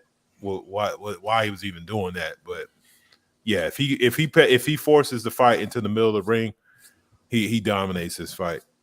It's still going to be competitive. It's still going to be competitive, but I think he goes ahead and gets his championship. And let me throw this in there too. You need to listen to his coach. I mean, this guy Castaño was 181-5, and he did beat Errol Spence Jr. at least once in the amateur. So, he a decent fighter. He can make adjustments. Charlo ain't got that same type of background. So you might need to be listening to his coach, because if Castaño make an adjustment and Charlo don't recognize it right away, his coach might have recognized it. So you can't, when the bullets start flying and the pressure rise, you can't tune out your coach. And that's kind of what he did in this last fight with Castaño. Because even Errol Spence was talking about that after the fight. He was like, shit, he wasn't listening to coach. You know what I'm saying? You got to listen to coach when them bullets start flying, man. You know what I'm saying? Yeah. Arguably is not arguably, if he pulls off what he's about to pull off, even to this point, having two fighters that you basically built from the ground up with 3 belts, probably in the premier in probably the best 2 divisions in boxing. And for him not to really realize that he's the man in the game right now. If this dude telling you something, he right. Even when I heard him speaking after the Spence fight and he was addressing different questions, and they brought up Sean Porter, and he's like, man, that was some shit with his daddy. I don't want to hear about that fight. Like he done sized up the situation, and it's like he's going to give him the proper game plan. If you follow it and execute it, it's going to be an easy night. I think so too. I was thinking, just like you said, I was thinking like KO 9 or something for this one too. I ain't gonna steal your pick though, but I was thinking KO 9 going in. Here we go. So again. it was kind of both of our picks because I was thinking KO 9 before this conversation. Yeah, as soon as I said it, you started thinking about it. So Hey, but you know what?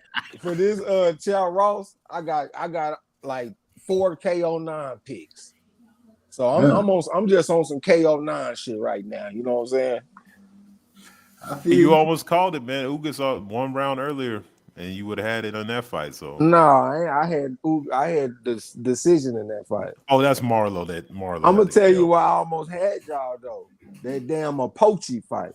Everybody took Apoche by knockout except for me. I took him by decision, and he lost the fucking split decision to that motherfucker, man. The sorry ass Apoche. I would have got 5 points on y'all, man. That would have put you in first? No, it wouldn't have put me in first. That would have had me in second, though. And if I changed another pick that cost me 5 points, and that would have had me in first. So I left some meat on the bone, OG. So yeah, we're gonna come back with something. Yeah, we're gonna come back with something. Hey, well, I'm excited. I'm looking forward to it. I can't wait to see what my brother picks turn out to be. Yeah, I had Apoche winning that fight by 5th round KO. Yeah, everybody had him by knockout. I was the only person that picked him by decision. He lost by 1. He lost by 1. But I was hot in his ass too, OG. Say, has anybody noticed? Is it just me? But Earl looks like he's a lot taller than Crawford. Yeah, they got Crawford listed at 5'8" on it, don't they? Or is it 5'9"? Or is it 5'8.5"? I think it's 5'8" they got him listed, and they got Earl listed at 5'9.5". Man, that looked like it was more than 2 inches. Looking at them when they were standing by each other with the red hoodie, and then they had another one where they were in they were inside somewhere, and they were so both times the size difference showed a lot, and Earl was heavy, he wasn't in fighting shape, and Terrence, he's always in shape, but Earl just looked like, man, he bigger, he looked bigger. Yeah, he the naturally bigger man. Earl fought at 152 in the amateurs. He ain't fought below 147 in the pros. Terrence Crawford done fought as low as 130. Not 130, but like 135. And I don't know what he was in the amateur, but he was a small guy. So yeah, Earl is the naturally bigger man. That's why I say when Earl put them body shots on him, that's when Crawford really gonna understand that Earl is the bigger man. Yeah, he told me, you try that body shot with body stuff with me, like he got something for it. So he gonna have to show what he got, because you better believe he gonna come with some body shots. Man, that motherfucker Crawford, man. I was looking at Crawford some of his amateur fights the other day. It was one that he got robbed in. But even that fight, like he was scoring and he knocked the kid down, but the kid was still putting something on his ass too. Like Crawford had hit him with 4, the kid 3 of them. You know what I'm saying? Like so Crawford did get the edge. He landed 4 and the kid landed 3. But goddamn, you know what I'm saying? That's not a great yielding of your work. So after the fight, everybody mad, they booing and stuff. And Crawford, he feel like he done got robbed. But I'm just like, man. Like if you tighten up a little bit and make it more clear, instead of letting you land 4, instead of letting him land 3, you make him land 1 or 2, maybe you would have got the win. You know what I'm saying? Yeah. Something else about Crawford, and this Spence fight that makes me think a little deeper in it. It's something that you had said maybe a month or two ago, maybe a little longer, Trey, where you were saying that Crawford has a hell of a coaching staff. He got three of the best minds behind him when it comes to fighting. He listed all of them. Right. And I was just thinking, this is going to be, a battle of what, 2 against 4? Because it's just Derrick James and Earl against Crawford, Bomac, and his other two. Yeah, that's a good point. So when you say when Earl wins, he and Derrick James to me has to be like giving every ounce of credit there is to be given, hands down. Because Derrick James will be in there playing chess against a 3-headed monster. Yeah, I'm about to start fading switch hitters. I think we about to go into a time where switch hitters start getting the ass whooped. We done already seen little B-Hop switch hitter. He got whooped. We saw Butayev. He just got whooped by Stan Jonas. He a switch hitter. Brandon Figueroa. He got beat by Stephen Fulton. He a switch hitter. Them the first 3 to fall that I can think of off the top of my head. But a lot of these other switch hitters, I think they're gonna start losing too, because I don't feel like they perfecting nothing. If you switching, and Crawford probably don't fit this new generation of switches, because when he switch, he stay. The other kids, they like to switch back and forth and shit. They'll switch 3 or 4 times in one round. Right. I think they the ones that's gonna start getting their ass whooped. Like Boots Ennis, like if you put him in there with somebody that really got some, like I think Boots Ennis will have trouble with Stan Jonas. And you know what? Yes, I had Stan Jonas ranked ahead of Boots Ennis even before Stan Jonas just got this big win, because he already had more significant wins than Boots Ennis. I think that he will give that boy a tough ass fight, man. And I really think that he should probably be the slight favorite, because he battle tested already. He done already went out there and proved it. Like he just beat an opponent that Boots Ennis ain't been in the ring with. Like he ain't been in the ring with that level of opponent. 392 and 8 amateur. You know what I'm saying? Wow. Boots ain't fought nobody like that. Stan Jonas just went and got that. So I think that'll be tough, man. Yeah, Stan Jonas got a lot of dog in him. Man, I'm not even gonna front. That's my one hang up about Boots. I think he got so much in the arsenal that he just be doing shit just to be doing it. And it's almost like anxiousness, and somebody's like, oh, because he knows all this and he thinking hard. Okay, well, that's cool maybe the first couple rounds when you're feeling it out, but then settle into something and stick with that. Because the switching shit, it's like, you know, like I said, Crawford is probably the main one. But even the guy Fundura, when we saw him fight this week, last weekend, he's a switch. The one that beat up Lubin is Fundura. Yeah, that's Fundura. Yeah, Fundura. He's actually a switcher too, but he settled. He didn't switch at all. That he just stayed in one. Once he seen that was the correct stance, he stayed in that stance the whole night.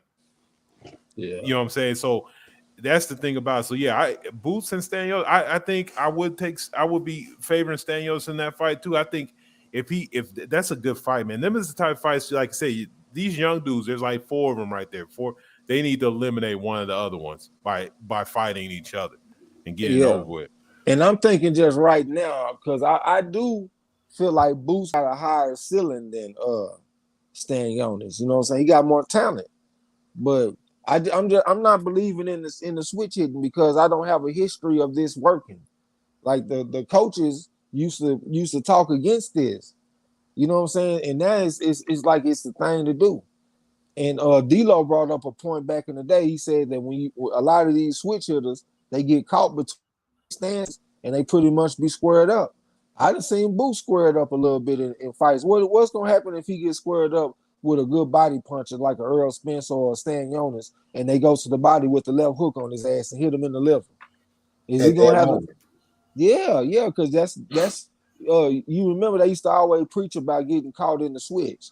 Like when Danny Jacobs fought against Golovkin, he got caught in the switch and got dropped. That's a real thing in boxing. You know what I'm saying? So if you switching several times in a round, you giving your opponent several opportunities to catch you in the middle of a switch. And a lot of these dudes, they'll switch right there in front of their opponent. Sometimes they'll switch in the middle of a combination. They be orthodox. They throw the jab in the right hand. By the time they throw the right hand, they southpaw all of a sudden.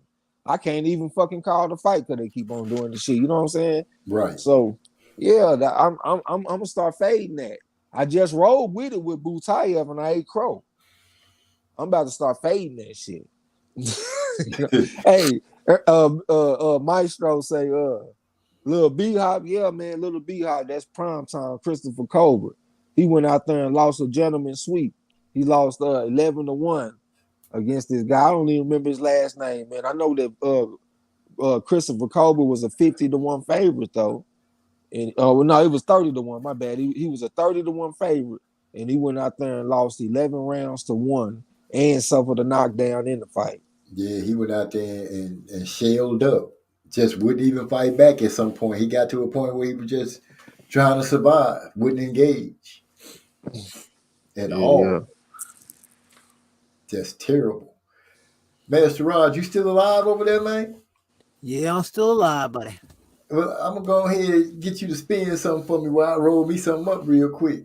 Yeah, you better need to do that, my friend. That ain't bad, man. Look here.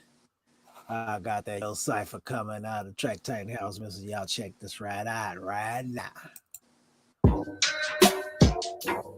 Yo. Yo. Yo. Yo. Yo. Yo. Yo. Yo.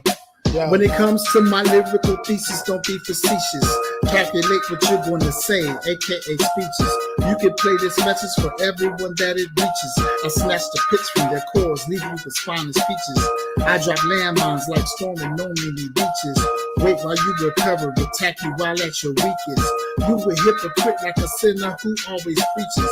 Talking about the Lord, but you really don't know who he is. We is judge and jury, fuck what your plea is. Stand trial, but C4 planet right where your feet is. Click the button, kaboom, blow you to little pieces. Have the courtroom smelling like burnt flesh and pieces. Jesus, order in court, judge calling recess. Trying to understand if you witness the shit that we just. Your people upset cause that shit was kind of egregious. I've been over the top ever since I was just a fetus. Yo. Yo, yo, yo, yo, yo, yo, yo,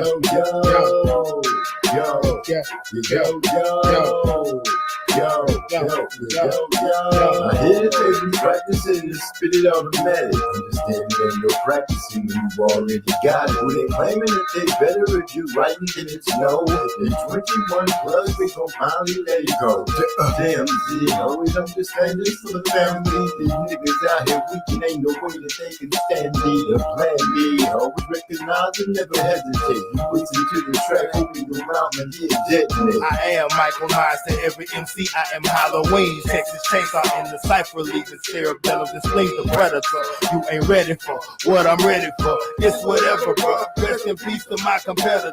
Live from the gas chamber. My mind's so fucking tangled. Take one of these fucking rappers, hang them high and watch them dangle. Cut the fucking rope, and if you twist and he get strangled. I control the MIC and you can't fuck with me. No, not likely. Do not give a fuck if you don't like me. This is strictly for my niggas like 2PAC. I'm colder than the polar vortex, chilling in the AC. Mr. Freeze to my foes, that means you can't freeze what's already froze. I got some good gas, that strong, smoking by the whole zone. I'm so fucking high, I go sit on top of the ozone. These boys sounding whack as hell. Dr. Seuss, rhyme form, I form Voltron. Yeah, it's on jamming cyphers here. Hits from the bone, taking hits from the bitch. Driving optimistic, crime jumping out, dumping shots out Megatron. Next time you speak, like speak, oh, pussy bitch, use the phone. I hit the coastline like category 10. Cyclone, cause cataclysmic event. Board up your home, pyroclastic flow. No warning shots, it's on. Kill shot straight to the dome. Yeah, I'm on my Snoop Dogg. Block climb to the ball. Stay back, way back. Call the hazmat. Chemical spill on the track. Bust the gas and anthrax. Yeah, we came to party. Leave the whole scene ransacked. Track tight, run that. Back. creeping on the low. It's that MYSTRO. That boy cars done wrecked the damn show. Now all I gotta do is shut the fucking door. Chillin', reclining on the scene. I be coolin', they say I'm looking mean. I ain't trippin', I'm just trying to see the green. We having fun and we fulfilling all our dreams. Yo, yo, yo, yo, yo, yo. Yo, yo, yo, yo, yo, yo, yo. Man, appreciate that, Master Rod. We are back. Finna go ahead and keep on spitting about these fights that's coming up. Keep on trucking, baby. He his with a little taste of old Motown, did he? You know what I'm saying? It's the best town, homie. So we got Charlo Castano. We spoke about Dillian and the Snowman. I just, I'm so trying to put the best energy out to the world that I can for this fight to come through, so I can, I might even barbecue and all kind of stuff for that fight. Let me ask a question. How many lies has Earl told? As far as speaking to the public? Yeah, like about moves that he want to make. Like, how many lies has he told? As far as I've been following Earl, as long as I've been following him, I haven't been able to find any repercussion of him telling a lie in the public as far as the moves that he wanted to make. Yeah, he don't really come across to me like a liar. So that's what made me think he really want this fight. He gonna push to try to make it. You know what I'm saying? I know Hyphy down there think he a liar. Yeah, because Hyphy feel like that Bill situation. No, Hyphy be one of the Hyphy low key, even though he be trolling, but and he reminds me of like what Trey was talking about. People be indoctrinated with the banter because once the fight happens, that shit ends, bro. Like all the bickering and he'll do this and he'll stop it. Well, now we know what would happen because we just seen this shit happen. So thing about it is Earl Spence. Like I don't know who said it last night, but it's like Crawford was interjected while Earl was already working on this situation. You know, he came up from 140 when Earl was already signed, trying to chase down Thurman and the rest of them jerks. So it was never at no point in time when people are, you're not going to deviate my schedule. Over here, all these dudes, all I got to do is walk into the office with this guy, Al. I have my own promotion here. I'm my own boss here. And I say, hey, Al, I want this guy next. There he is. Hey, Al, I want this guy next. There he is. Oh, this guy got this belt. Let's get him next. To the point that your whole publication wanted to disgrade a belt because they weren't even getting no love. And that Sean Porter fight arose by PBC sticking to their guns about 147 to the point that the WO changed their whole rules about the mandatory so that they could pay Sean Porter properly so the fight would happen. So all that is Earl. All that is Earl sticking to his guns. So when he called Crawford out, ain't no way in hell he gonna embarrass himself. He got too much pride, too much respect for the game to call this man out by name on TV. Say, I'm gonna come take your shit. You know what I'm saying? He on his prison stuff. He see candy bars on your bed and I'm taking them and you ain't gonna do nothing. Whoa. Not the candy bars. Candy bars. I ain't talking about no soups. I'm talking about candy bars. He had candy bars on the bed. I'm taking all of them because you sweet. He going for the high dollar. Man, the high dollar. Now, Hyphy chimed in. He says, Trex, Kirk Sugar used to say something regularly. Fighters are great liars. Earl isn't a liar. He's changed his mind on a few things, but not a liar. Hey, that's saying a lot coming from Hyphy. Yeah, great job, Hyphy. You got humility. He must have got some eggs in your Easter basket. There you go. Wow.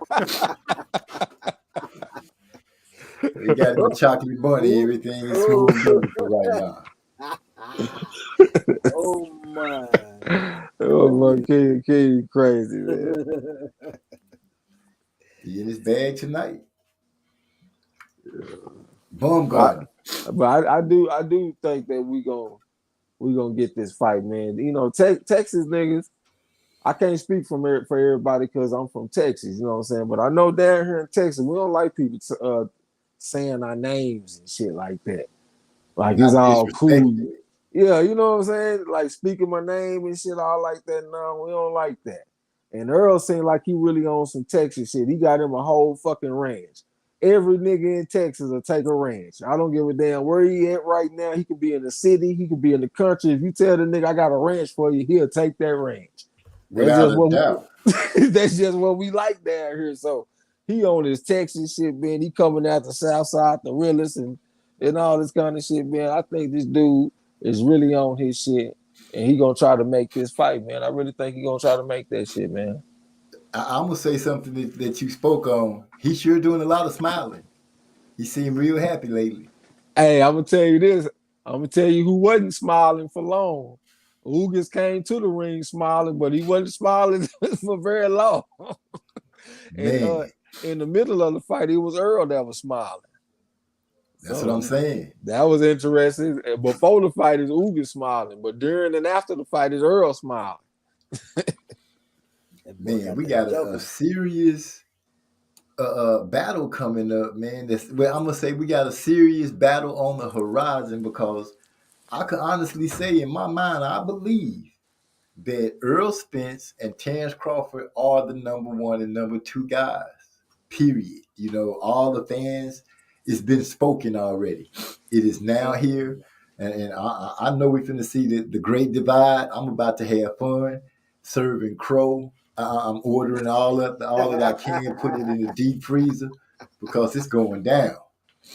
Marlo, what's up, bro? What's up, bro? What's going on with you? He probably just got out of work or something. Big bro say calling us out is a no-no. That's right. Yeah. People gonna respect this Texas pride, man. But except for Jamal Charlo, he the only one. Yeah, he moving kind of different. You were really starting to see a separation in personalities and everything with he and his brother. His brother seemed like he really, really about it. Jamel, he really seemed like he just about fighting. Jamal seemed like he a little tentative lately. I don't know what's going on with him. Hey, Jamel was always kind of salty. He not jealous of his brother, but he, you know, motherfucker get tired you being a twin brother and they calling you the little brother and the smaller Charlo and the lesser Charlo. Yeah, the weaker Charlo. Because that's what you good, but your brother got them hammers, man. He put people to sleep, but I mean you nice with it, but you know what I'm saying? Like motherfucker get tired hearing that shit. So he's still salty about it. Hockey bringing up some history. He wants to know, does anybody remember in 2019, some Cuban fans claimed Spence was ducking Ugas because Spence unified with Porter while Ugas was number 1 in the IBL.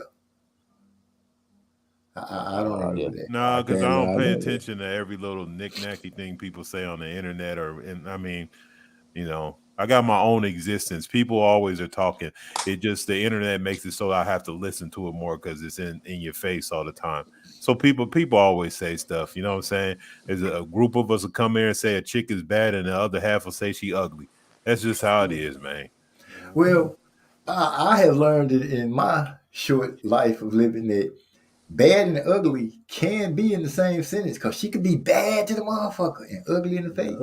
Hey, man, them butter faces, y'all need to quit that out. Quit putting these plastic paper bags on. See, we had paper bags back then so it didn't kill the chick. You want to make sure that the youngsters understand, don't use plastic. Yeah, thank you, because I'll start talking about putting a bag on a chick head. Y'all put plastic on there, and then I'll be conspiracy to homicide. Man, you didn't hear it here. You disclaimer real quick. You did not hear it here. I remember them days too, and I hated that too because sometimes they was fire. We called them night biters because you just didn't want to be seen with them. I was just about to say, nigga, that's at 2 o'clock in the morning.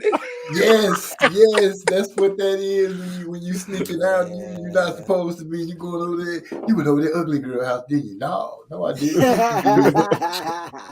I seen you coming out of the house last night. What? Yeah, I was outside blowing a blunt. Yeah, I saw you. I saw I you. saw your ass creeping. You messing around with that ugly ass girl. But she fine in the bitch though, bro. She fine. Hey, Yeah, look she here, is. but then everybody look here. Everybody wanted to get some of that fine, ugly motherfucker too, didn't they? Yeah, I seen the shit like too. They talk that shit, but they be right behind you. Especially if she could cook too. Man, that's game over. Cook. Game If you over, wait a minute, yeah. you staying over long enough to accidentally be seen while she cooking. Hey man, look, no, that's when you get the to-go plate. You be like, hey man, put my lasagna in the metal tin. I'm out.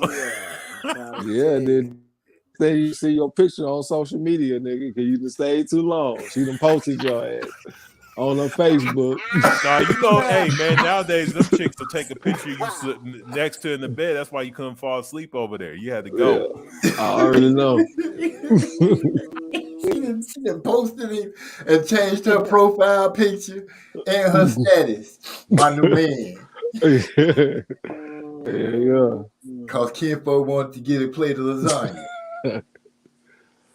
I damn sure ain't eating no spaghetti or no lasagna over no Oh yeah, I chick forgot house about and all that. them. Nah, hell Nah, about your that. stomach done already told on you. You gonna grab that lasagna to go. Hey, yo, I'm trying to tell you, man. I remember when I first figured that out when I was younger, man. No, sir. Nope. Yeah, I don't want nothing with red sauce. Nothing. I don't want no Kool-Aid. What red Kool? Nope. Nothing. I ain't gonna lie, I take some Kool-Aid. I take some Kool-Aid. If it's in the Kool-Aid, she got it. Yeah, especially if she mix lemon. If she mix lemon with the Kool-Aid, niggas. Oh man, game over. Trey gonna be on the porch. He ain't gonna be able to walk past the first step. Every time he get on the first step, he just gonna break out in the shakes and fall on his back. The diabetic shake. Nah, man, this one chick messed me up, man, because we was stuck in the rain and the homie knew her, so we all went in the house. And she's like, y'all want some drink? Y'all want some Kool-Aid? I'm like, yeah, hell yeah. You know what I'm saying? Like you said, you don't never turn down no Kool-Aid. Man, she go in there and hook it up. But my boy walked in there for a second, and then she came back out and gave me a glass. And then she stepped out the room, and he said, don't drink that Kool-Aid. I was like, why? He's like, man, that bitch was stirring that shit with her hand. I was like, ugh. And I was thirsty too, man. Pour it out, bro. Yeah. Wow. Add to the shit. You got all kind of stuff stirred into your throat. Well, that just go back to that you can't take food from everybody's house. Period, man. Because you never know the condition. Folks be having their pets and shit jumping all up on the stove and all on the countertops and shit. The damn cat. Yeah, people get mad why I don't want to eat at no potluck, man. No, I tell people I gotta see your kitchen first before I eat your food. I need to see how you living. Because I'm not just going, it looks great. Yeah, it looked great. Hell no. Those ain't seeds, them roaches, nigga. Yeah. Wow. What's wrong with your bread? Yeah. And why these watermelon seeds moving? Man, see, the worst thing I could remember as a youngster, I went to a friend at my house, a kid friend, and that was the last time I walked in their house, because when I walked in, you could literally smell the dirt. But man, how y'all living up in here? Everything is everywhere. That's the worst thing ever. That house smell, oh man. But you know, let me not get on that. So anybody been watching what's going on with basketball? Or we just strictly boxing? Yeah, man, my basketball knowledge done suffered a lot, OG. I ain't gonna even lie to you. Yeah, I was so bad. I didn't even know that Harden played for the Philadelphia 76ers when the game come on this weekend. I'm like, damn, Harden, he played in Philadelphia now? Yeah, I'm like, oh, shit. I was like, damn, I'm way out the damn loop. I saw the Grizzlies got upset in their first game against the Timberwolves, though.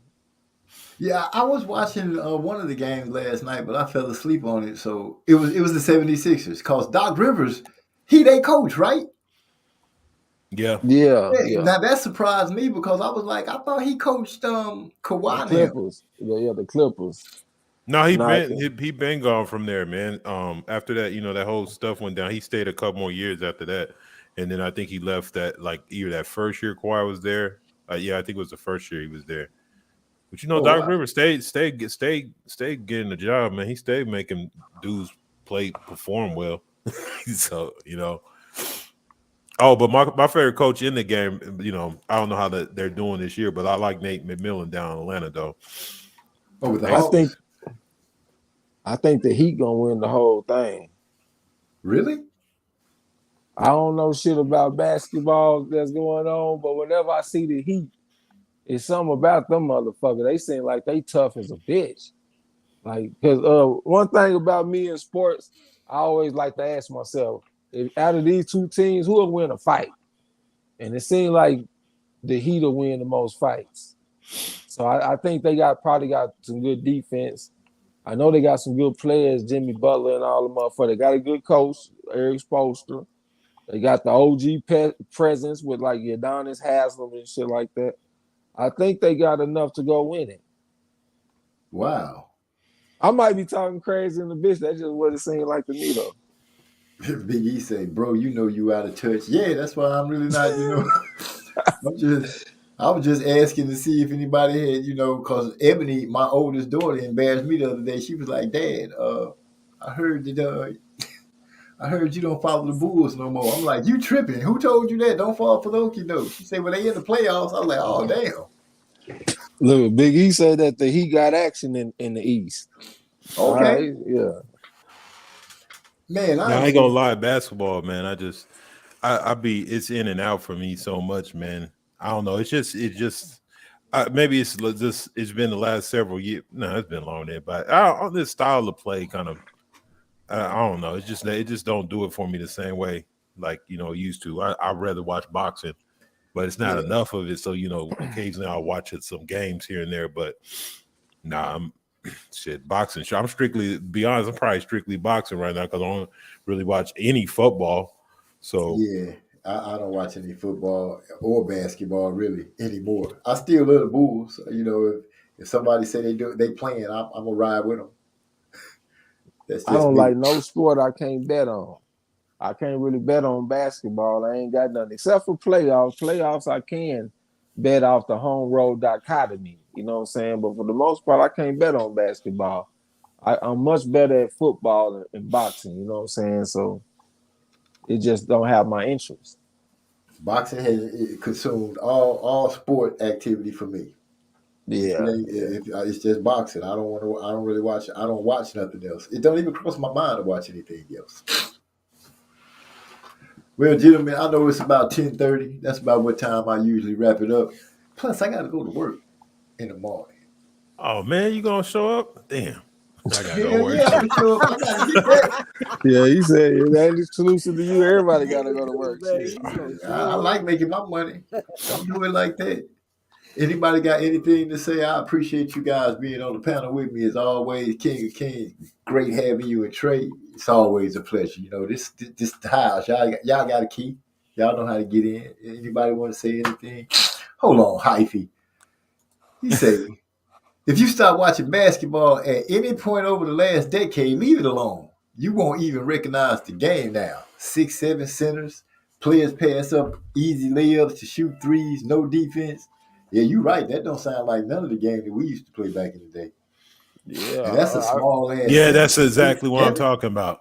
Passing up the 3-point shooting, the no defense.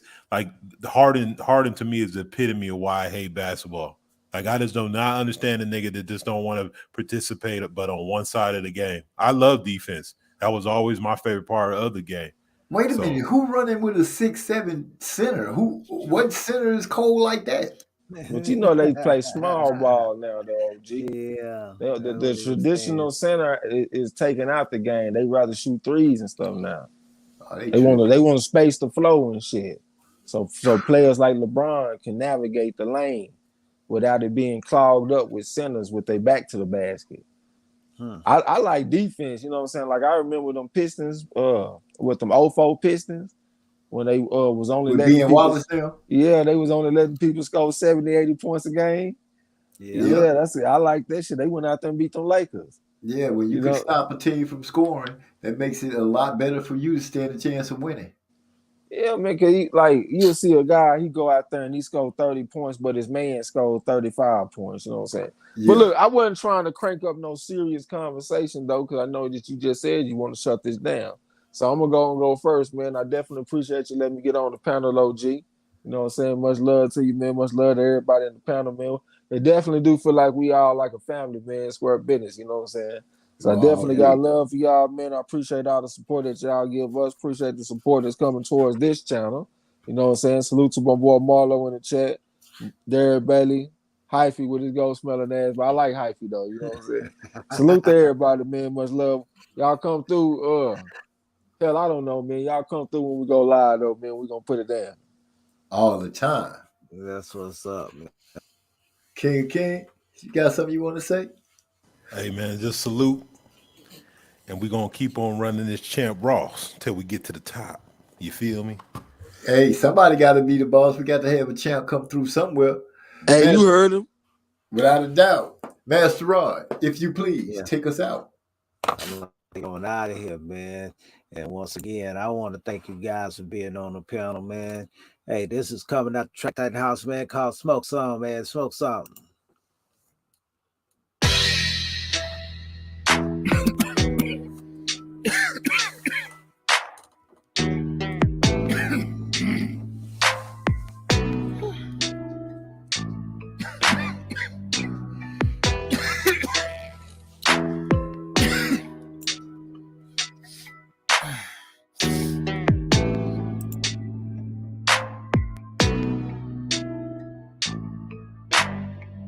I got cotton mouth, tongue dry, I'm irritated in one eye, I'm faded waiting for the sunrise.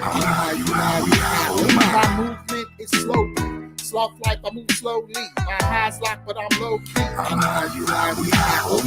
edibles, damn vaping, body vegetable while I'm vaping. At a lost words and I can't think.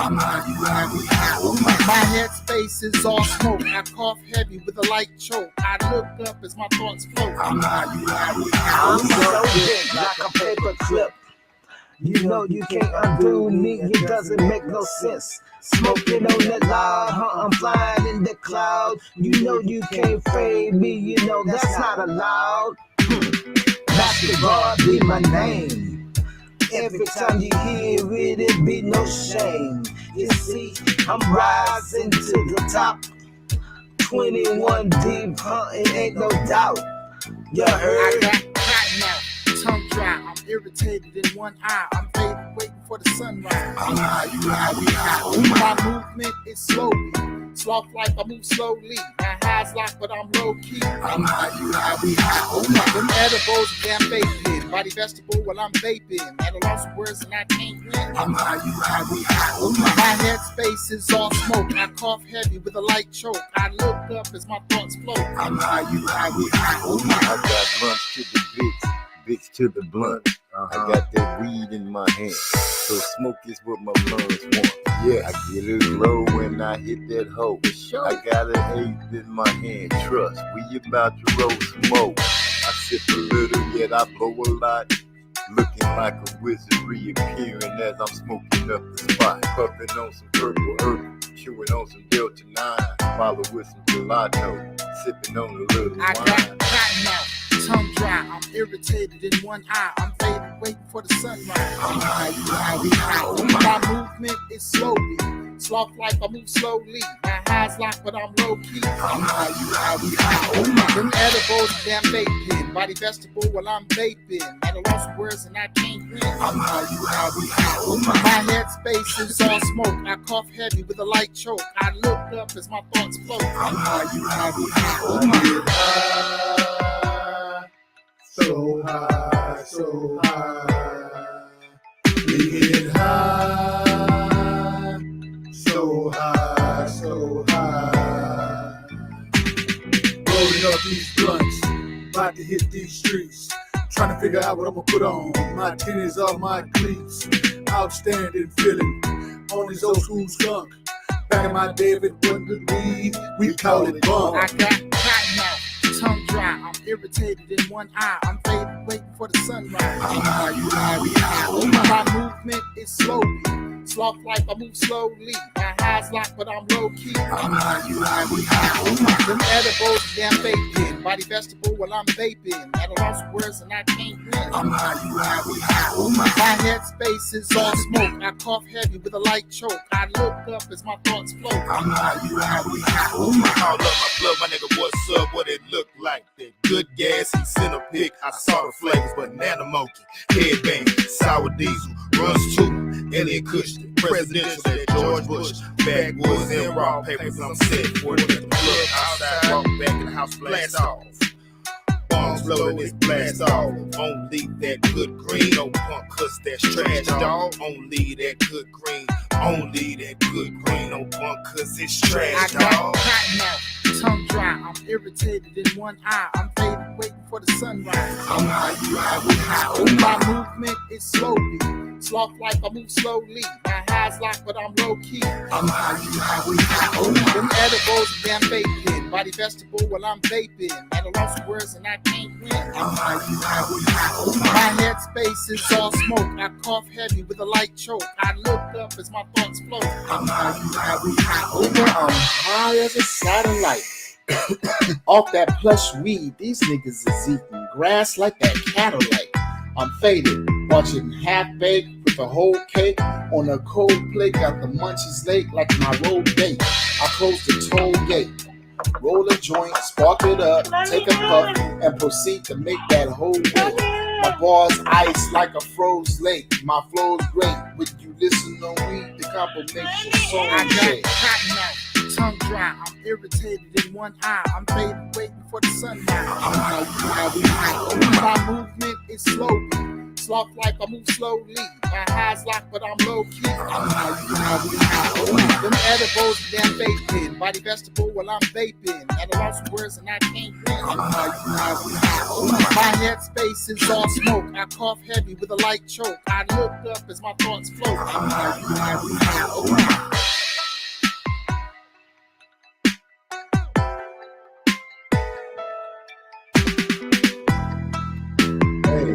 I want to say thank you. I appreciate you guys coming. Peace out.